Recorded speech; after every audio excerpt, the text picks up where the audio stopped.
Prime news, क्योंकि सच जरूरी है।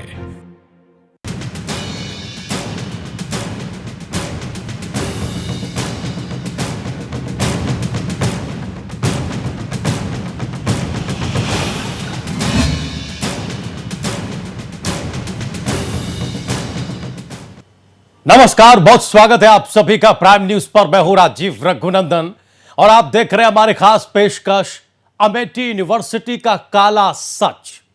जी हां, अमेठी यूनिवर्सिटी का नाम नामी गिरामी यूनिवर्सिटियों में शुमार किया जाता है, लेकिन जितना यह विश्वविद्यालय हाईफाई है, उससे भी कहीं ज्यादा रसूखदार लोगों के बच्चे छात्र यहां पढ़ते हैं।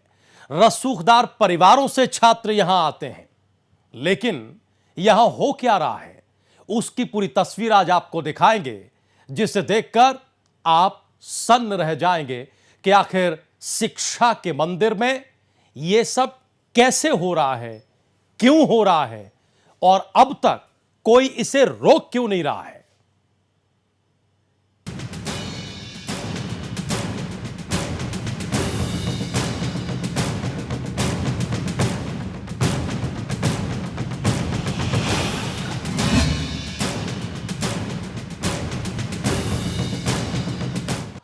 जी हां, देश की जानी मानी अमेठी यूनिवर्सिटी में जो कुछ हो रहा है उसे आज पूरा देश देखने जा रहा है।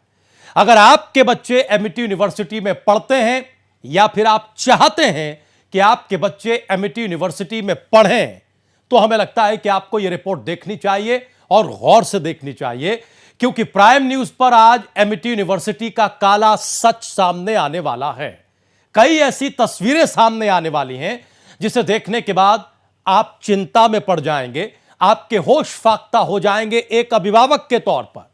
अमेठी यूनिवर्सिटी में जो कुछ भी हो रहा है वो हर लिहाज से छात्रों के भविष्य और देश के भविष्य के लिए भी खतरे का इशारा है।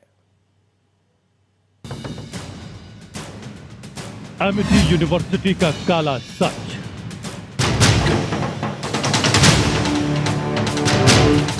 आज अमेठी यूनिवर्सिटी के छात्र कर देंगे अमेठी यूनिवर्सिटी को ही एक्सपोज।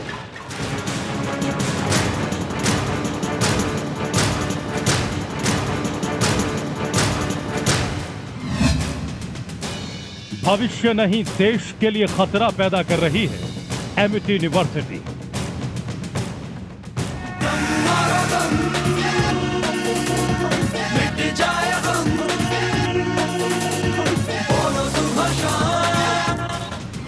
अमेठी यूनिवर्सिटी में पढ़ने वाले बच्चों के माता पिता के लिए जरूरी खबर। रानी मेरे साथ माल फोक फोक ले थामू तेरी कमर। आज देश देखेगा अमेठी यूनिवर्सिटी की लापरवाही।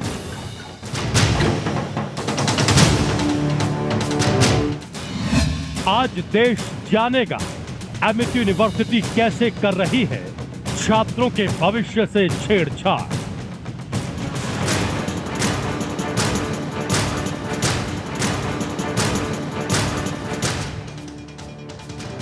देश की नामी गिरामी अमेठी यूनिवर्सिटी यूं तो देश के भविष्य को बदलने की बात करती है, छात्रों के सुनहरे भविष्य की बात करती है, लेकिन अमेठी यूनिवर्सिटी के दावों और हकीकत में फर्क है। आज अमेठी यूनिवर्सिटी के नाम पर होने वाले दावों और हकीकत की खबर आपको प्राइम न्यूज दिखाएगा। आज वो सच्चाई आप तस्वीरों के जरिए देख लेंगे कि बड़ी बड़ी यूनिवर्सिटियों में जो दावे होते हैं वो कितने खोखले होते हैं। अमेठी यूनिवर्सिटी जैसे संस्थान के छात्रों की जो तस्वीर सामने आई है वो अमेठी यूनिवर्सिटी का काला सच है। वो काला सच इसलिए भी है क्योंकि वहां जो हो रहा है उसकी कानो कान खबर उन बच्चों के माँ बाप को नहीं है। लाखों की फीस देने वाले माँ बाप ऐसी चीजों से अनजान है कि उनका बच्चा जिस विश्वविद्यालय में अपना भविष्य बनाने जा रहा है वहां तो उनका भविष्य भारी तरीके से खतरे में है। उनकी सोच के विपरीत जो कुछ अमेठी यूनिवर्सिटी में हो रहा है आज वो देश जानने वाला है।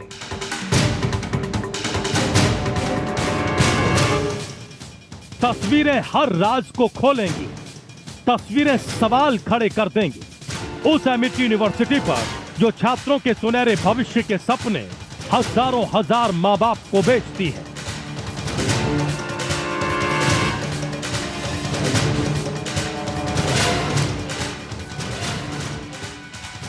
एमिटी यूनिवर्सिटी से जो तस्वीर सामने आई है वो हैरान कर देने वाली है। यूनिवर्सिटी कैंपस के सामने जो कुछ हो रहा है उसे लेकर आरोप है कि यूनिवर्सिटी ने अपनी आंखों पर पट्टी बांध रखी है। यूनिवर्सिटी अपने दामन पर दाग न लगने पाए इसलिए कई पैतरे आजमाती है, लेकिन सारी की सारी बातें आज धरी की धरी रह जाएंगी, क्योंकि प्राइम न्यूज आपको एमिटी यूनिवर्सिटी की लापरवाही से छात्रों के भविष्य पर मंडरा रहे खतरे की पूरी सच्चाई दिखाने जा रहा है।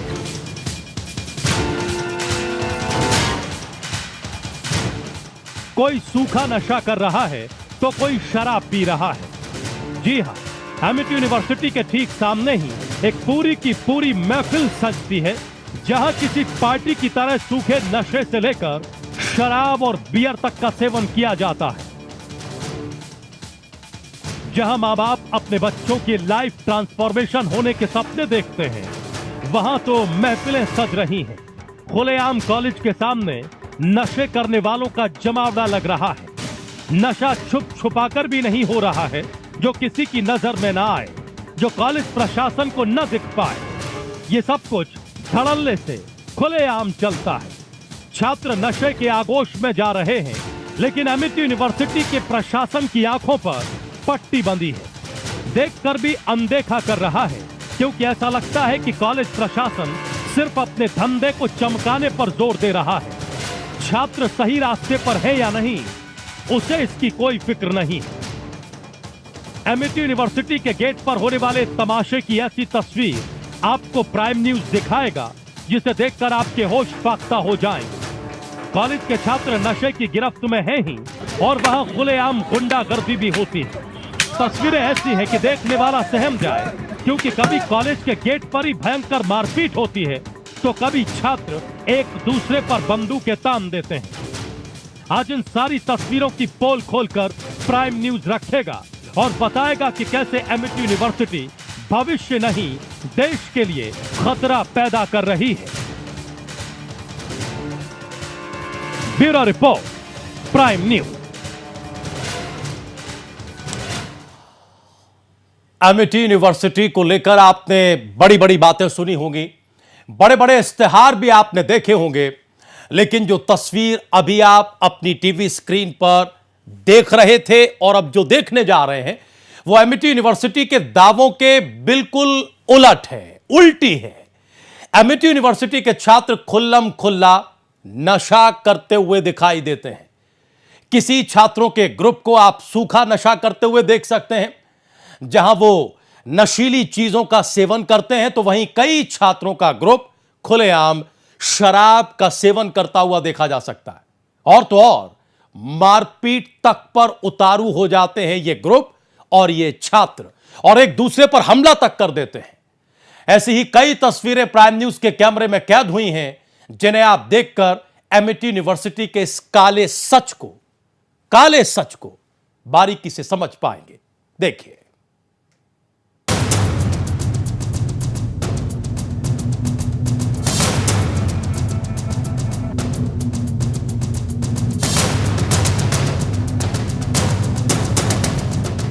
नशे की गिरफ्त में एमिटी के छात्र।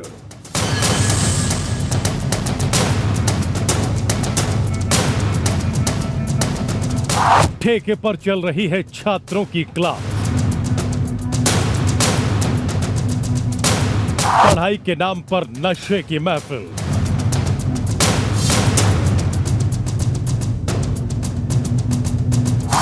नशे की जद में देश का भविष्य। यह नजारा है देश की नामी गिरामी और high profile university Noida Amity university का। अमीरजादों की इस यूनिवर्सिटी में एडमिशन लेने के लिए छात्रों को न जाने कितनी जद्दोजहद करनी पड़ती है। अगर अच्छे नंबर ना आए तो ऐसा बताया जाता है कि अच्छी खासी डोनेशन देकर माता पिता अपने बच्चों का एडमिशन यहां कराते हैं। जरा गौर से देखिए, यह उसी यूनिवर्सिटी के गेट का नशीला नजारा है जहां अपने ही हाथों अपने भविष्य को बर्बाद करने की तैयारी में अमीर माता पिता के ये अमीरजादे छात्र जुटे हैं। नशे की इस महफिल में पिता के पैसों को धुएं में उड़ाने की तरकीब बताई जा रही है। तस्वीर नंबर 1, खुलेआम नशा करते छात्र। 4 लड़के और एक लड़की की यह महफिल बिना किसी डर, बिना किसी खौफ के जहर का कश लेने को तैयार है। इसमें एक छात्र सिगरेट में नशीला पदार्थ डालने की कोशिश कर रहा है और बाकी साथी बेकरार हैं कि कब उन्हें इसका कश लेने का सुख प्राप्त होगा। तैयारी पूरी हो चुकी है, हाथ में सिगरेट तैयार है और कश लेने के लिए पास बैठी ये लड़की बेकरार है। पास बैठी लड़की गांजे का कश लगाती है, उसके बाद फिर अपने बगल में बैठे दोस्त को सिगरेट थमा देती है। जहर का कश लेने का सिलसिला जारी है। छात्र मौज मस्ती करते दुनिया से दूर, पढ़ाई लिखाई से बेखबर, टीचरों से बेखौफ अपनी रंगीन महफिल में डूबे हैं। तस्वीर नंबर 2, पढ़ाई के नाम पर नशे की महफिल। जरा देखिए, यहां 2 लड़कियां किस बेफिक्री से सिगरेट का कश लगा रही हैं। फिर थोड़ी ही देर में वहां एक लड़का भी इस नशे की महफिल में शामिल हो जाता है। तीनों एक दूसरे को सिगरेट का कश लगाकर देते हैं।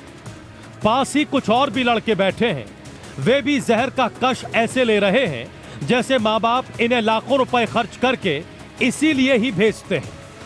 यह महफिल यूनिवर्सिटी के गेट के सामने घंटों चलती है, लेकिन यूनिवर्सिटी के अधिकारी यानी प्रशासन इससे बेखबर है। ऐसी तस्वीरें आपको 1-2 नहीं, कई मिल जाएंगी। तस्वीर नंबर 3, शराब के ठेके पर लगती है क्लास। अब जरा यह नजारा देखिए, यह शराब के ठेके के बाहर का नजारा है। यह ठेका कॉलेज के पास ही है, लेकिन फिर भी यहां न तो पुलिस है और न ही यूनिवर्सिटी की निगाहें हैं। यहां सिर्फ कॉलेज के युवाओं का जमावड़ा है। कॉलेज के कुछ छात्र ठेके के अंदर हैं तो कुछ बाहर खड़े छात्र शराब की बोतल ऐसे पकड़े हैं जैसे वो यही करने यहां आते हैं। कॉलेज के युवा ठेके में महफिल जमाए बैठे हैं। पढ़ाई लिखाई छोड़कर यहां सिर्फ नशे का खेल खेला जा रहा है। लड़के लड़कियां यहां बैठकर घंटों मौज मस्ती करते हैं। कई बार यहां से पुलिस भी गुजरती है, लेकिन कोई रोका टोकी नहीं होती। तस्वीर नंबर 4, सिर्फ नशा ही नहीं, मारपीट भी करते हैं छात्र। दरअसल एमिटी यूनिवर्सिटी के ये छात्र सिर्फ नशा ही नहीं करते, बल्कि आपस में जमकर मारपीट और गुंडागर्दी भी करते हैं। जरा ये तस्वीरें देखिए, इसमें एक छात्र दूसरे को बेल्ट से पीट रहा है और पास खड़ा तीसरा उसे पीटने के लिए उकसा रहा है। यह है एमिटी की वो तस्वीर जिसे देखकर आप ये सोचने पर मजबूर हो जाएंगे कि जिन हाथों में कलम होनी चाहिए, उन हाथों में सिगरेट, गांजा, शराब, लाठी डंडे और बेल्ट है।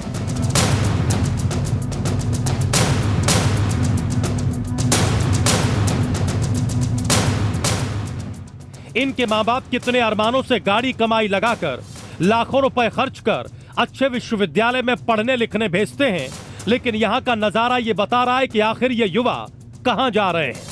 इतना ही नहीं, खुलेआम कश लेने वाले छात्रों पर कोई कार्रवाई नहीं की जाती। एमिटी यूनिवर्सिटी के अधिकारियों से जब प्राइम न्यूज ने बात करने की कोशिश की, तो अधिकारियों ने यह कहते हुए कैमरे पर आने से मना कर दिया कि यह उनकी निजी जिंदगी है। ऐसे में नशे के शिकंजे में गिरफ्त इन छात्रों का भविष्य तो खतरे में है ही, लेकिन इन तस्वीरों को देखकर यूनिवर्सिटी प्रशासन पर भी कई सवाल उठते हैं कि आखिर कैसे यूनिवर्सिटी से चंद कदम दूरी पर यह छात्र खुलेआम नशा कर रहे हैं। आखिर ये छात्र गांजा लाते कहां से हैं? ये छात्र कैसे नशा करके यूनिवर्सिटी के अंदर जाते हैं? अगर छात्र यूनिवर्सिटी के सामने नशा कर रहे हैं तो क्या गारंटी है कि ये सब अंदर नहीं हो रहा होगा?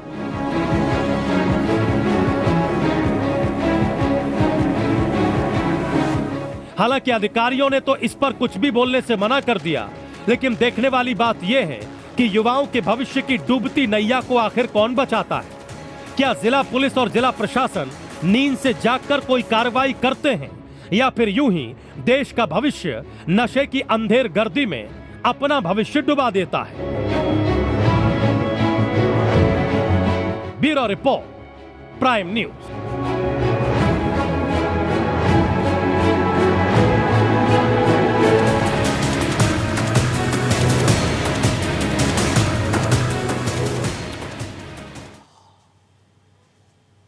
और हमारे समाज में नशे को सदा बुराइयों का प्रतीक माना गया है, लेकिन आजकल नशा युवाओं में फैशन बनता जा रहा है। नशे से युवाओं में विवेक के साथ सोचने समझने की शक्ति खत्म हो जाती है। वो अपने हित अहित और बुरे भले का अंतर नहीं समझ पाते हैं। मनोचिकित्सकों की माने तो युवाओं में नशे के बढ़ते चलन के पीछे बदलती हुई जीवन शैली है। एमिटी के छात्र भी कुछ ऐसे ही रास्ते पर हैं और एमिटी यूनिवर्सिटी प्रशासन तमाशबीन बना हुआ है। ऐसे में कैसे अपने बच्चों को इससे दूर रखें, कैसे इससे बचें, जानने के लिए रिपोर्ट देखिए।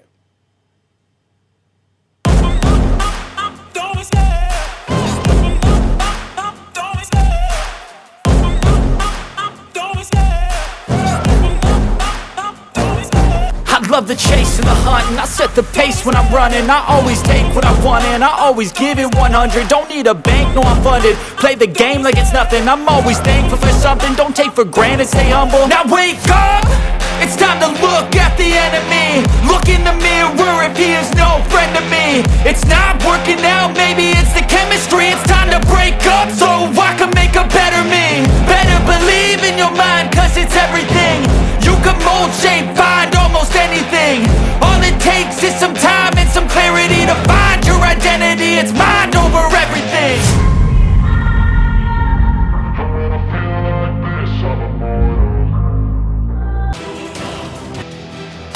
हमारा देश भारत युवाओं का देश है। कहा जाता है कि युवाओं के दम पर 2020 तक दुनिया की आर्थिक महाशक्ति बना जा सकता है। लेकिन जिस युवा पीढ़ी के बल पर भारत विकास के पथ पर दौड़ने का दंभ भर रहा है, वो दुर्भाग्य से दिन प्रतिदिन नशे की गिरफ्त में आ रही है। गजब की बात तो यह है कि बड़ी बड़ी यूनिवर्सिटी में आप अपने बच्चों को पढ़ने लिखने भेजते हैं, लेकिन वहां पहुंचकर ये बच्चे नशे की जद में आ जाते हैं।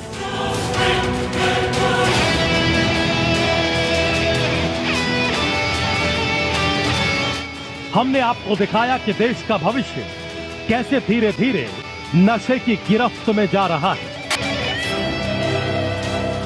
पढ़ाई और करियर बनाने की उम्र में महज शौक में नशा लेने का सफर उन्हें गहरे अंधकार में धकेल रहा है। कुछ बच्चों को तो पढ़ाई तक छोड़नी पड़ रही है।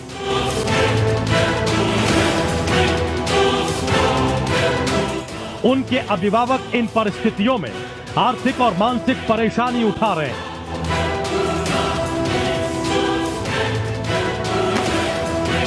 मनोचिकित्सकों का कहना है कि युवाओं में नशे के बढ़ते चलन के पीछे बदलती जीवन शैली है। पश्चिमी सभ्यता और आधुनिक विचार अपनाने वाले कितने ही परिवारों के लड़के लड़कियां स्कूल और कॉलेजों से ही नशीले पदार्थों का सेवन करने लगते हैं।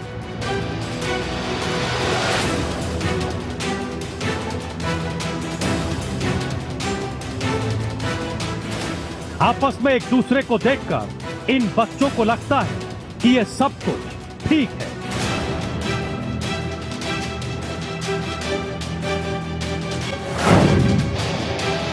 कई कारण हैं इसके।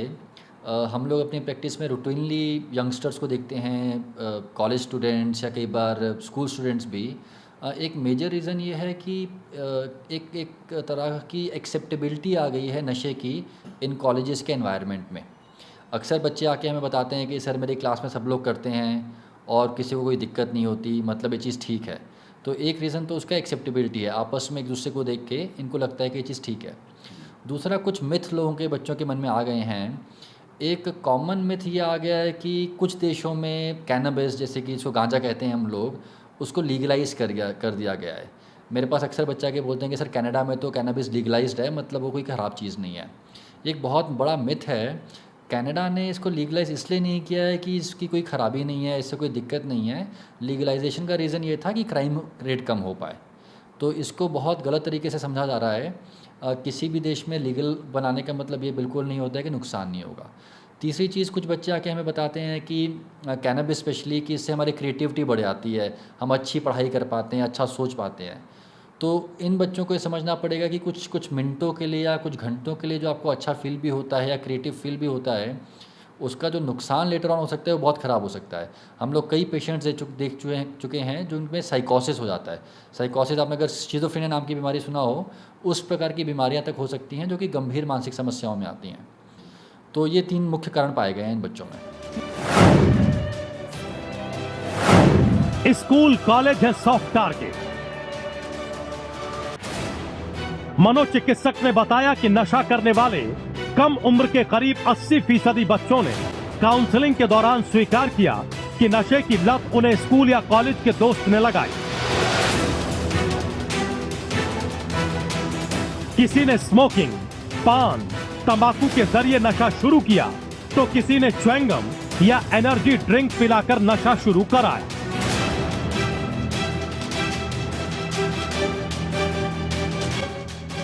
नए बच्चों को धीरे धीरे लगता है कि दूसरे कर रहे हैं तो वो भी कर सकेंगे और इसमें कोई परेशानी नहीं है।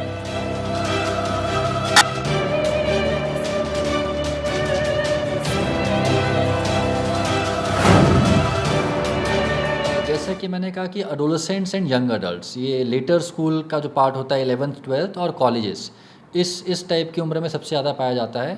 बाकी कुछ प्रोफेशंस जैसे आईटी में या फिर जो मीडिया में हैं, कुछ प्रोफेशंस, हमें किसी एक को सिंगल आउट नहीं करना चाहिए, बट इस टाइप के प्रोफेशंस में और देखा गया है कि हाँ, देखिए वर्क स्ट्रेस तो मैं नहीं बोलूँगा। वर्क स्ट्रेस एक बहाना है एक तरीके से अपने आप को समझाने का, अपने दिल को समझाने का। It's all about the peer pressure. इतना ज़्यादा कॉमनली हो रही हैं ये चीज़ें आजकल कि जो नया बच्चा करना चाहता है, जो नया यूथ करना चाहता है, उसको लगता है कि सब कर रहे हैं, मैं भी करूँगा, कुछ दिक्कत नहीं होगी। तो ये एक टाइप का पीयर प्रेशर यहाँ पे रोल प्ले कर रहा है। पिछले कुछ सालों में शहरी क्षेत्रों के युवाओं में नशे की प्रवृत्ति खतरनाक तरीके से बढ़ी है। ज्यादातर ये बड़े बड़े स्कूल कॉलेजों में देखने को मिलता है।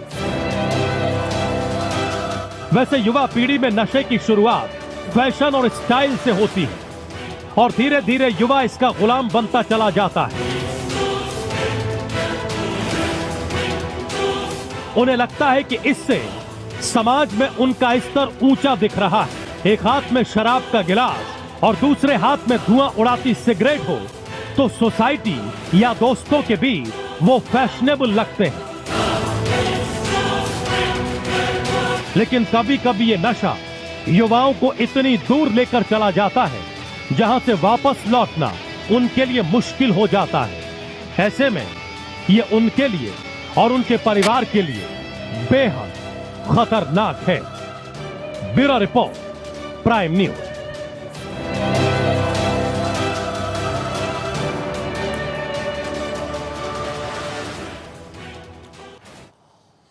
एमिटी यूनिवर्सिटी के छात्र सिर्फ नशे की गिरफ्त में नहीं हैं, कई और भी ऐसी चीजें हैं जिसे आज आपको जान लेना चाहिए। यूनिवर्सिटी के छात्र पेशेवर बदमाश की तरह पेश आते हैं, ऐसा लगता है।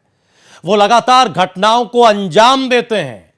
ऐसी एक घटना की तस्वीर हमारे पास है जिसमें छात्र बंदूक लेकर किसी घटना को अंजाम देने पर आमादा दिखाई दे रहा है। तो क्या आप ऐसी जगह अपने बच्चों को पढ़ाना चाहेंगे?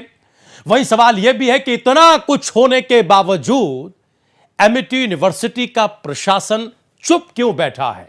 वो अपनी कोई जिम्मेदारी क्यों नहीं समझ रहा है? वो तमाशबीन क्यों बना हुआ है? वो कोई कार्रवाई आखिर क्यों नहीं करता है? और चुपचाप ये सारी चीजों को होते देखना क्या अपने आप में गुनाह नहीं है?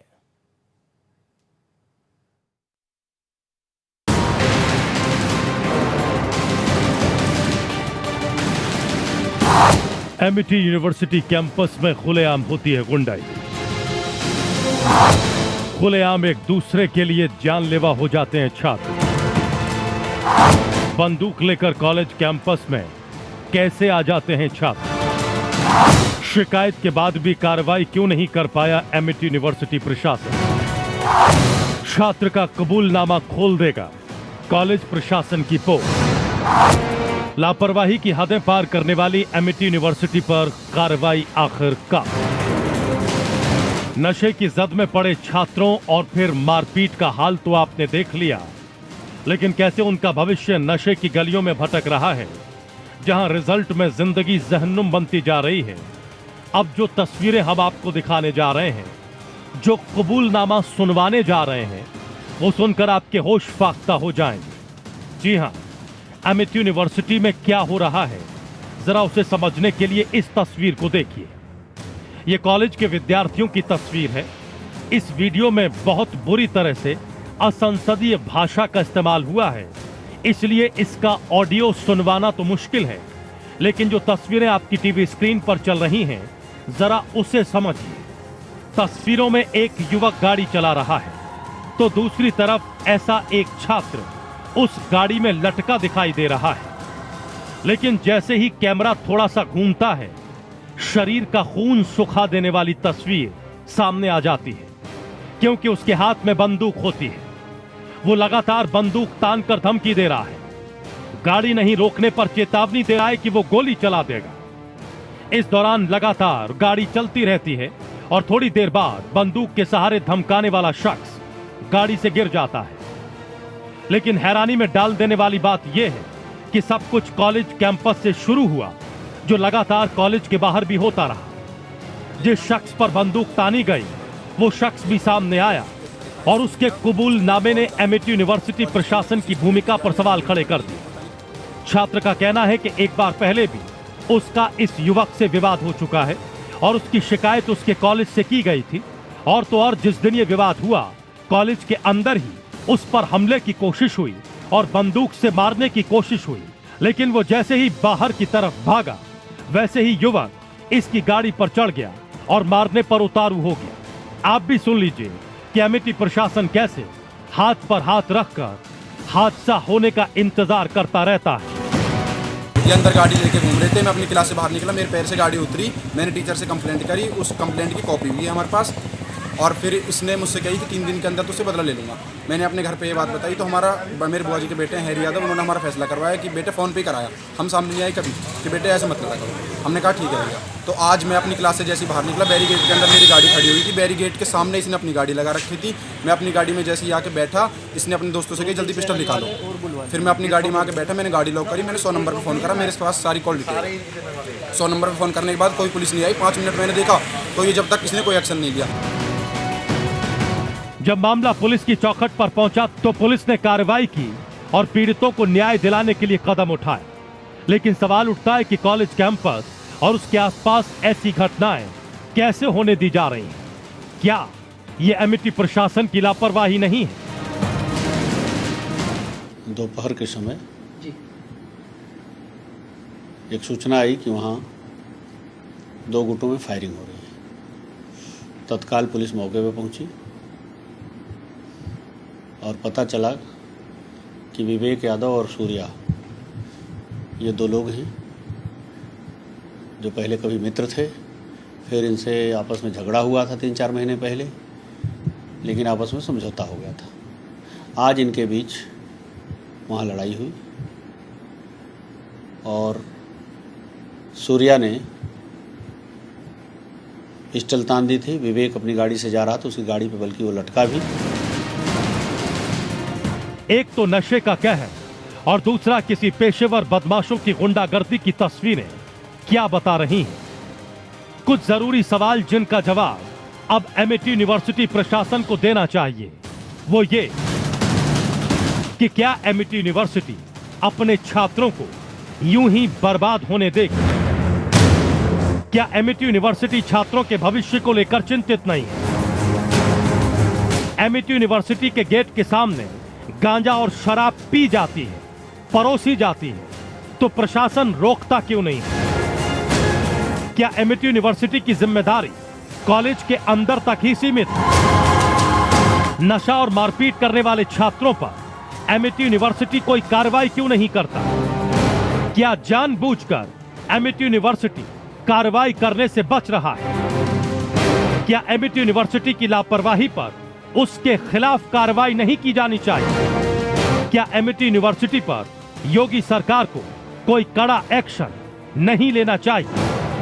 ये वो सवाल हैं जिनका जवाब कॉलेज प्रशासन को देना है। ऐसे में राज्य की योगी सरकार से उम्मीद इसी बात की है कि योगी सरकार एमिटी यूनिवर्सिटी प्रशासन द्वारा बरती जा रही लापरवाहियों पर कार्रवाई की पहल करे और देश के भविष्य को गर्त में जाने से बचाए। Bureau report, prime news.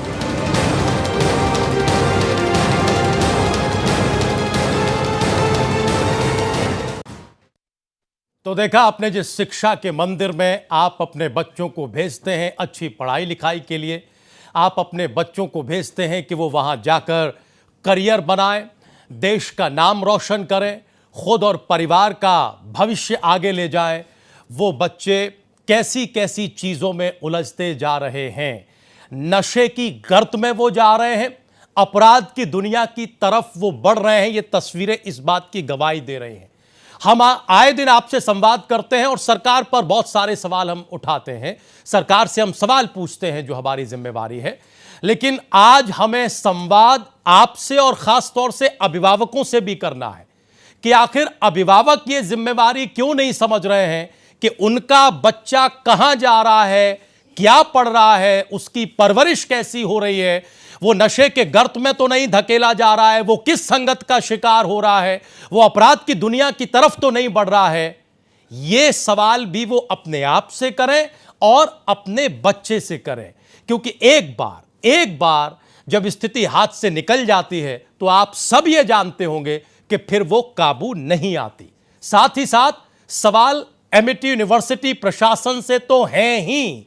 वो सवाल ये है कि अगर ये सब कुछ आपके कैंपस के बाहर हो रहा है, गेट के ठीक बाहर हो रहा है, आपकी जानकारी में हो रहा है, स्टूडेंट्स लगातार आपको शिकायतें कर रहे हैं। अभी एक प्रतिक्रिया हमने आपको सुनवाई कि उसने टीचर से शिकायत की। आप जानते हैं, सुबह शाम निकलते बैठते आप देखते हैं, जो तस्वीरें हमें मिल सकती हैं वो तस्वीरें वहां पूरी तरीके से आम है। विश्वविद्यालय प्रशासन को तो वो मिली ही होंगी, उनकी जानकारी में ही होगा। इसके बावजूद कोई कार्रवाई क्यों नहीं की जाती? इसके बावजूद प्रशासन को इसकी जानकारी क्यों नहीं दी जाती, या कोई बड़ी कार्रवाई क्यों नहीं होती? क्योंकि मसला सिर्फ यही नहीं है, मसला यह भी है कि अगर कैंपस के बाहर कोई छात्र नशे में डूबा हुआ है तो इस बात की क्या गारंटी है कि वो नशा करके कैंपस के भीतर नहीं जाता होगा? इस बात की क्या गारंटी है कि वो नशा करके कैंपस के भीतर किसी वारदात को अंजाम देने की कोशिश नहीं करता होगा? क्योंकि ये जो झगड़े वाली बात है, इसमें साफ ही आया कि एक छात्र ये कह रहा है कि कैंपस के भीतर ही मुझ पर हमला किया गया, कैंपस के भीतर ही मुझे यह कहा गया कि बाहर निकल, मैं तुझे देख लूंगा, और उसके बाद जो हुआ वो तस्वीरों में आपने देखा। तो बहुत सारे सवाल हैं। नशा वैसे ही इस देश में एक बड़ी चुनौती के तौर पर सामने है। पंजाब का उदाहरण हम सबके सामने है कि पंजाब में किस तरीके से नशे ने एक पूरी की पूरी पीढ़ी को गर्त में धकेला है। पंजाब इस बात का गवाह और उदाहरण है। हमें वहां से सबक और सीख लेनी चाहिए। और अगर हमने आज अपने युवाओं पर रोक नहीं लगाई, हमने उन्हें बचाया नहीं नशे के गर्त में जाने से, तो कल शायद बहुत देर हो जाए। लिहाजा विश्वविद्यालय प्रशासन को जवाब देने चाहिए उन सवालों के जो सवाल आज प्राइम न्यूज उठा रहा है। कई खास मेहमान हमारे साथ मौजूद हैं, हम उन मेहमानों से आपका परिचय कराएं। आज इस बड़ी चुनौती पर हम बात करें, इससे पहले हम दो चीजें आपको बता दें। दो अपडेट हमें मिल रहे हैं। अपडेट नंबर 1 कि जो हमलावर छात्र था, जो पिस्टल लेकर गाड़ी के बाहर, गाड़ी के फुटरेस्ट पर खड़ा हो गया और उसने अंदर गाड़ी में पिस्टल तान दी, उसे गिरफ्तार कर लिया गया है। उसकी गिरफ्तारी हो गई और पुलिस ने बाकायदा वो हथियार भी, वो अवैध हथियार भी बरामद कर लिया है। हम एक बार तस्वीर आपको दिखाना चाहेंगे। आप तस्वीर देखिए, यह वो तस्वीर है जहां एक छात्र पिस्टल लहरा रहा है गाड़ी के अंदर, उस पिस्टल के जरिए धमकी दे रहा है कि गाड़ी रोको नहीं तो हम आपको मार देंगे। बहरहाल वो गाड़ी रुकती है, उससे पहले ये शख्स गिर पड़ता है। मामला पुलिस में जाता है। पुलिस ने आज इस सूर्या नाम के शख्स को गिरफ्तार कर लिया है। एक दो अपडेट ये है इस पूरे मामले में। और दूसरा, सीओ की प्रतिक्रिया है। ये वो सूर्या नाम का छात्र है जो इस अवैध हथियार के जरिए, इस पिस्टल के जरिए अपने दूसरे छात्र पर जो गाड़ी में बैठा है इस पर हमला करने की कोशिश कर रहा था। ये दोनों ही छात्र एमिटी यूनिवर्सिटी के छात्र हैं। हम बार बार कह रहे हैं कि आप अंदाजा लगाइए, है ना, मोटी फीस, बड़ा पैसा, बड़ा सपना कि हमारा बच्चा कुछ बन के इस यूनिवर्सिटी से निकलेगा, लेकिन वो नशे के गर्त में जा रहा है, वो अपराध की दुनिया की तरफ रुख कर रहा है। अगर गलती से भी ये पिस्टल चल जाती, गलती से भी ये दुर्घटना हो जाती, तो इसका भविष्य क्या होता आप अंदाजा लगा सकते हैं। ये सूर्या नाम का छात्र हत्या के आरोप में सलाखों के पीछे होता और इसका जीवन दांव पर लग गया होता। यह स्थिति है। लेकिन सीओ महोदय ने क्या कहा, सीओ ने क्या कहा इस पूरी वारदात के बाद, इस शख्स की गिरफ्तारी के बाद, वो आप सुन लीजिए। फिर हम अपने मेहमानों के पास जाएंगे, उनसे आपका परिचय कराएंगे। सुनिए जी। इसमें दिनांक 23 की यह घटना है। इसमें दो छात्र हैं, एक का नाम सूर्या है, एक का नाम विवेक है। इन दोनों के पक्ष में किसी बात का विवाद था, जिसमें सूर्या ने पिस्टल निकाल के चेस किया था। इस संदर्भ में जो है विवेक की तरफ से मुकदमा दर्ज कराया गया है और सूर्या और दो अज्ञात लोगों के खिलाफ। और आज पुलिस ने सूर्या को गिरफ्तार भी कर लिया है। उसके पास से पिस्टल भी रिकवर हुई है और 3 कार्ट्रिजेस भी मिली है। बाकी जो अन्य लोग हैं उनकी भी गिरफ्तारी शीघ्र की जाएगी। जी, इसमें दिनांक 23 की यानी पुलिस इस घटना की पुष्टि कर रही है। हमारा सवाल यह है कि यह जिम्मेदार विश्वविद्यालय क्या कर रहा है, इसे इन तस्वीरों की ताकीद क्यों नहीं हो रही है, आखिर क्यों अपनी जिम्मेवारी से एमिटी विश्वविद्यालय प्रशासन, एमिटी यूनिवर्सिटी एडमिनिस्ट्रेशन बच रहा है। एक नहीं कई सवाल हैं जो यूनिवर्सिटी एडमिनिस्ट्रेशन की भूमिका को सवालों के कटघरे में खड़ा करते हैं। कई खास मेहमान आज हमारे साथ हैं, हम जल्दी से परिचय कराएं। बहुत ही सम्मानित वरिष्ठ पत्रकार, विश्लेषक आरबी उपाध्याय साहब हमारे साथ आज की डिबेट में हैं। उपाध्याय साहब, बहुत स्वागत है। हमारे साथ विनोद मुदगल साहब हैं, आप एनजीओ संचालक हैं और इस तरह के विषयों पर लगातार पिछले कई वर्षों से काम कर रहे हैं। हमारे साथ 2 पेरेंट्स जुड़े हुए हैं, डॉक्टर विनोद गौतम हमारे साथ हैं, अभिभावक हैं, बहुत स्वागत है विनोद जी। किरण शर्मा जी हमारे साथ हैं, आप भी अभिभावक हैं, किरण जी बहुत बहुत स्वागत है। लखनऊ से एक बड़ा पैनल हमारे साथ मौजूद है, हमारे साथ दिनेश शर्मा जी, सम्मानित वरिष्ठ पत्रकार विश्लेषक जुड़े हुए हैं, दिनेश जी स्वागत। हमारे साथ ब्रिजमोहन सारस्वत जी जुड़े हुए हैं, पूर्व IAS अधिकारी हैं, सारस्वत जी बहुत बहुत स्वागत। और हमारे साथ अनीता अग्रवाल जी जुड़ी हुई हैं, भारतीय जनता पार्टी की नेता प्रवक्ता हैं, अनीता जी बहुत बहुत स्वागत। ये सम्मानित पैनल इस बात का गवाह है कि इन लोगों ने समाज में खास तौर से युवा पीढ़ी को ऐसे गर्त में जाते हुए देखा है। इसलिए सबकी यह जिम्मेदारी बन जाती है कि हम नशे में अपनी इस पीढ़ी को न जाने दें। बहुत दूर उदाहरण नहीं है, हमारे देश में ही उदाहरण भरे पड़े हैं। सबसे पहले आरबी उपाध्याय साहब आपके पास आना चाहेंगे। ये तस्वीरें, ये यूनिवर्सिटी क्या बता रही है सर? साधुवाद के आप इस तरह के सब्जेक्ट को उठाया और उसको एक जागरूकता लाने की कोशिश की। ये जो ड्रग्स का जो धंधा है, इसमें बहुत मोटा पैसा है, बहुत मोटी कमाई है। और ये नहीं कि कोई अकेला आदमी संचालित कर रहा है, पूरा एक संगठित गिरोह उस तरीके से काम करता है। और पंजाब में देखा आपने कि SSP और भी लाल बत्ती की गाड़ियों में एक्चुअल में ड्रग्स का आना जाना वो लगा रहता है। तो वो सब चीज़ें कहीं ना कहीं बहुत चिंतित करती हैं। यूनिवर्सिटियों का जो माहौल, पहले मैं भी पढ़ा हूँ, आप भी पढ़े होंगे, आपने देखा होगा एक सिस्टम होता था वहाँ पर, वो बिल्कुल तहस नहस हो गया है। और जो प्राइवेट यूनिवर्सिटी हैं यहाँ तो बिल्कुल अमीर ज़्यादा के, और उसमें भी एमिटी यूनिवर्सिटी, तो बहुत ज़्यादा पैसे वालों के बच्चे वहाँ पर एडमिशन लेते हैं और पढ़ते हैं। क्या पढ़ते हैं वो तो हम देख रहे हैं एक्चुअल में जी। लेकिन उस तरह का जो माहौल क्रिएट जो हो रहा है वो क्या है कि अपने आप को बहुत धनाढ्य शो करना, पैसे वाला, बड़ी गाड़ी और बड़ा सा अभी एक नशे का वो अभी शराब और जितनी भी चीज़ें हैं वो दिखाने के लिए कि भी हम पश्चिमी सभ्यता में बिलोंग करते हैं और हम भी बहुत पैसे वाले अमीर हैं, वो एक दिखावा सा हो गया है। अब क्या है कि दूसरे बच्चे उसका अनुसरण करते हैं, कॉपी करते हैं। हाँ, वो करते हैं कि भी ठीक है मैं भी इससे कम पैसे वाला नहीं हूँ। वो अगर भी इस तरह की वो विस्की या इस तरह का नशा लेता है मैं वो, तो वो एक अजीब सा एक माहौल बन गया है। और उसमें कहीं ना कहीं मैं ये मानता हूँ कि भी यूनिवर्सिटी प्रशासन भी अपनी जिम्मेदारी से पल्ला नहीं झाड़ सकता। देखिए, एक साफ सुथरा माहौल देना, पढ़ाई का माहौल देना, बच्चों को पढ़ाना यूनिवर्सिटी की मेन जिम्मेदारी है। और उसमें अगर ये वो देख रहा है कि बच्चे इस तरह के कृत्य में लिप्त हैं, तो पहले बहुत सारे एक्शंस लिए जाते थे बच्चों के खिलाफ। आज वो प्रशासन में मुझे नहीं लग रहा कि इतना मद्दा या इतना भी कहीं दमखम नजर आता है। वो देखते हैं कि भी वो किसका बेटा है, पता लगा वो बहुत बड़े उद्योगपति का बेटा है, तो वो जो कर रहा है उसके सामने सब नतमस्तक हो जाते हैं। वो कर रहा है, वो ठीक कर रहा है। वो मैं वही बता रहा हूँ, वो नतमस्तक। तो ये धनबल और बाहुबल, ये सब जो चीजें आ गई हैं इसमें, पहले यूनिवर्सिटी में ऐसा नहीं होता था। आप कितने पैसे वाले में कितना भी गरीब हूं, एक पढ़ाई का माहौल होता था। और वो माहौल कहीं ना कहीं हम जो निकले हैं उससे, तो वह एक अचीवमेंट था। आज वो धीरे धीरे खत्म हो रहा है। और नशे का जो जंजाल है वो अभी पंजाब और गोवा तक और वहीं तक सीमित नहीं रहा। आज देश की राजधानी दिल्ली में देखिए, मैं देख रहा हूं पार्क में कूड़ा बीनने वाला है, और नशे का बहुत सारे स्वरूप भी उसमें आ गए हैं। देखिए, कोई वो सूंघ रहा है, क्या फ्लूड होता है, वो रुमाल पे डालेंगे बच्चे, वो सूंघ रहे, मैं देखता हूं, मैं दंग रह जाता हूं।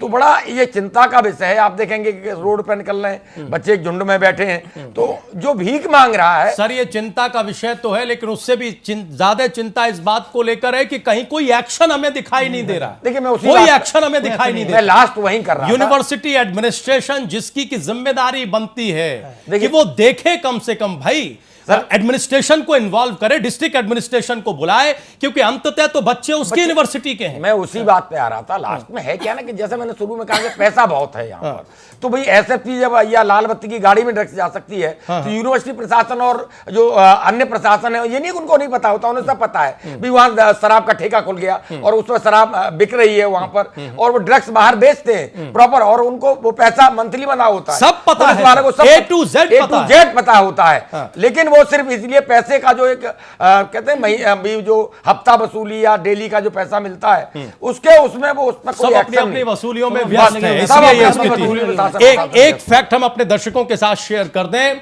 कि हमने यानी प्राइम न्यूज ने अपनी पूरी जिम्मेवारी निभाते हुए एमिटी यूनिवर्सिटी एडमिनिस्ट्रेशन से बातचीत की कोशिश की और इस पर उनका पक्ष जानना चाहा कि ये जो स्थिति है कैंपस के भीतर और बाहर, इस पर वो अपना रुख साफ करें।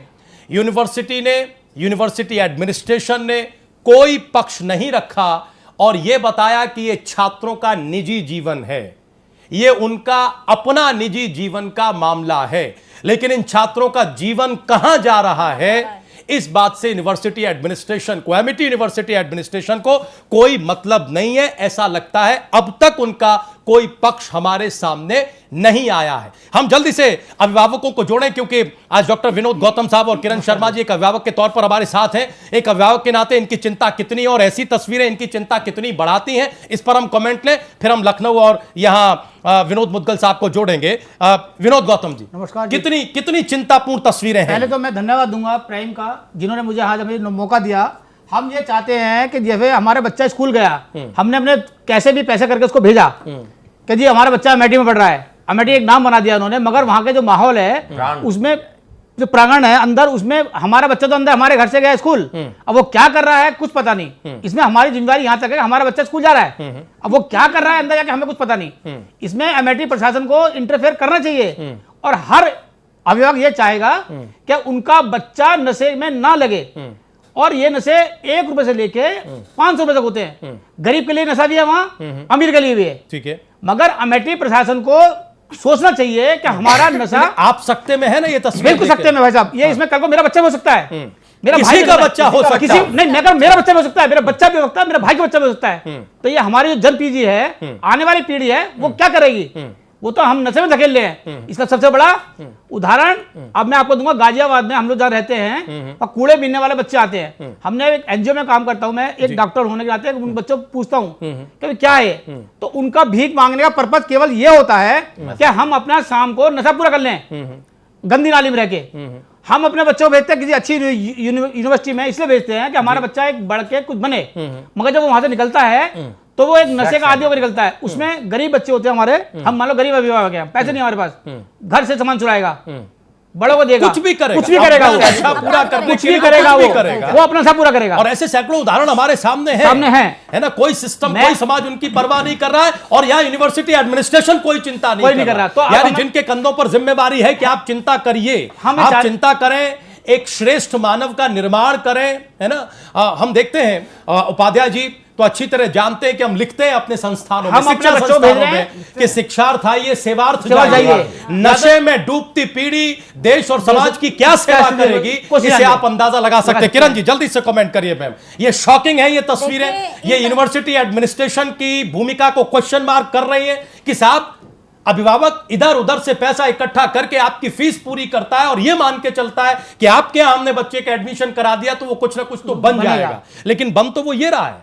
इन तस्वीरों को देख करके इतना भय होता है कि बच्चे मैं भेजूं तो किस आधार पे भेजूं, और अमेठी में ही क्यों भेजूं, और जगहों पर भी इनका प्रभाव सीधे सीधे पड़ने वाला है, क्योंकि इतना माहौल इनका बिगड़ा हुआ है। इससे पहले भी मेरे पास खबरें आती रही थी, लेकिन कोई कार्रवाई करने को तैयार नहीं है, प्रशासन कार्रवाई करने को तैयार नहीं है। शिकायतें जाती हैं और कचरे की टोकरी में वो डाल दी जाती हैं, तो उन पे प्रशासन भी कहीं ना कहीं इन्वॉल्व है, साथ में एमआईटी कॉलेज इन्वॉल्व है, क्योंकि 1 किलोमीटर की दूरी पे ठेके खुले हुए हैं, चरस वहां बिक रहा है, दारू वहां बिक रही है, तो नेता अभिनेता सारे ही इसमें इन्वॉल्व नजर आते हैं। यहाँ भी एक नेक्सस है, हाँ पूरा नेक्सस सभी इन्वॉल्व नजर आते हैं। सिर्फ अटैची भर के पहुंचनी चाहिए, तुम्हारा बच्चा कुछ भी करे कोई फर्क उन पे पड़ने वाला नहीं है। तो ऐसे में तो एमआईटी कॉलेज को सील भी करवाना चाहिए, और जो और भी कॉलेज ऐसे कार्रवाई में लिप्त हैं, संलिप्त हैं, तो उनके खिलाफ भी कार्रवाई होनी चाहिए। अच्छा विनोद जी एक कमेंट हम लेना चाहेंगे, ये जो कहा जब हमने बात की कि साहब ये निजी जीवन है, नहीं हमारे बच्चों निजी जीवन है, मगर उनका निजी जीवन, हमारे बच्चों निजी जीवन थोड़ी है। हम तो अपने बच्चों को जीवन बनाने के लिए पैसा कर लगा रहे भाई। निजी जीवन कहां से रहेगा बच्चों को? बच्चों का जीवन तो हमसे जुड़ा हुआ है। हम अब बुढ़ापे के चाहते हैं कि हमारा बच्चा बनके कुछ हमें कुछ सेवा करेगा। मतलब ये दलील गले उतर रही है क्या किरण जी? कैसे उतर गले? क्या मतलब कोई प्रशासन, जिम्मेदार प्रशासन ये कह सकता है कि साहब निजी जीवन है, आप उन्हें कुछ नहीं करने दीजिए? बच्चों का फ्यूचर तो खराब कर ही रहे हैं, साथ में हमारा फ्यूचर भी खराब कर रहे हैं। हमें जो उम्मीद है हमारी उम्मीदों पे पानी फेरा जा रहा है, बहाना बना रहे हैं, बहाना बना रहे हैं। अच्छा ठीक है, हम एक बार जोड़ना चाहते हैं यहाँ पर मुदगल साहब को, चूंकि आप एनजीओ भी चलाते हैं। विनोद मुदगल साहब, ये तस्वीरें आपके लिए शॉकिंग हैं, चिंता में डालने वाली हैं, परेशानी पैदा कर रही हैं आपके लिए, यूनिवर्सिटी की भूमिका आपको कैसी लगती है? देखिए सबसे पहले तो मैं ये कहना चाहूँगा कि एक एक नागरिक के उत्तम चरित्र से देश का चरित्र निर्माण होता है। तो निश्चित रूप से जिम्मेवारी स्कूल कॉलेज विद्यालयों की है कि वो अपने विद्यार्थियों का उत्तम चरित्र का निर्माण करे, जिसके लिए उसकी जो जिम्मेवारी है उससे बच नहीं सकते। और ये कहकर तो कतई नहीं बच सकते कि उनका निजी जीवन है। लोग बड़े जिम्मेवारी और भरोसे के साथ यहाँ पर अपने बच्चों को भेजते हैं, हॉस्टल में डालते हैं, तो ये तो इनकी और ज्यादा जिम्मेवारी बढ़ जाती है। तो ये ऐसे बच नहीं सकते। ये जो तस्वीरें हैं ये निश्चित रूप से ही बेहद चिंताजनक हैं, और इसके लिए कहीं ना कहीं यूनिवर्सिटी प्रशासन के साथ साथ जो स्थानीय प्रशासन है वो भी पूरी तरीके से जिम्मेवार है। इससे वो भी अपने आप को मुक्त नहीं कर सकते। बहुत ही ज्यादा आवश्यकता है कि लेकिन जो रवैया यूनिवर्सिटी एडमिनिस्ट्रेशन दिखा रहा है, बिल्कुल जो रुख दिखा रहा है बिल्कुल गलत है भाई। आप चीज इनकार करिए तब तक जब तक आपके सामने कोई साक्ष्य ना आए। बिल्कुल, जब आपके सामने साक्ष्य आ जाए तब तो आपको कोशिश करनी चाहिए, किसी भी जिम्मेवार व्यक्ति या संस्था को कोशिश करनी चाहिए कि वो उसे दूर करे। देखिए उनका उल्टा हो रहा है, उनका पूरा प्रशासन है, वहां सीसीटीवी कैमरास लगे होते हैं, उनके गेट के बाहर हो रहा है सर। ये तो ये जो प्रतिक्रिया हमने आपको सुनवाई, जिस छात्र पर हमला हुआ वो कह रहा है कि कैंपस के भीतर हुआ। बिल्कुल, वो फिर बाहर हम निकल के आए तो उसने बाहर चेस किया। सब खबर उनके पास होती है, अवैध हथियार अंदर जा रहे हैं। इससे देखकर तो ऐसा ही लगता है कुछ भी कि ये जो सूर्या नाम के व्यक्ति जिसे डिटेन किया गया, जो छात्र है, इसके पास कहां से अवैध हथियार आया। बिल्कुल, और इस बात की परवाह यूनिवर्सिटी एडमिनिस्ट्रेशन ने क्यों नहीं की कि हमारे कैंपस में क्या कोई अवैध हथियार लेकर आ रहा है, क्योंकि वो कह रहा है कि हमला करने की कोशिश कैंपस के भीतर हुई। उनके गार्ड क्या कर रहे थे? वो चला कैसे गए अंदर हथियार लेकर के? क्या बिना सिक्योरिटी के कोई भी ऐसे जा सकता है? इससे तो कल को जैसे वो कई बार आतंकवादियों ने पूरी यूनिवर्सिटी कैप्चर कर ली, ऐसा कुछ भी हो सकता है यहाँ पर भी।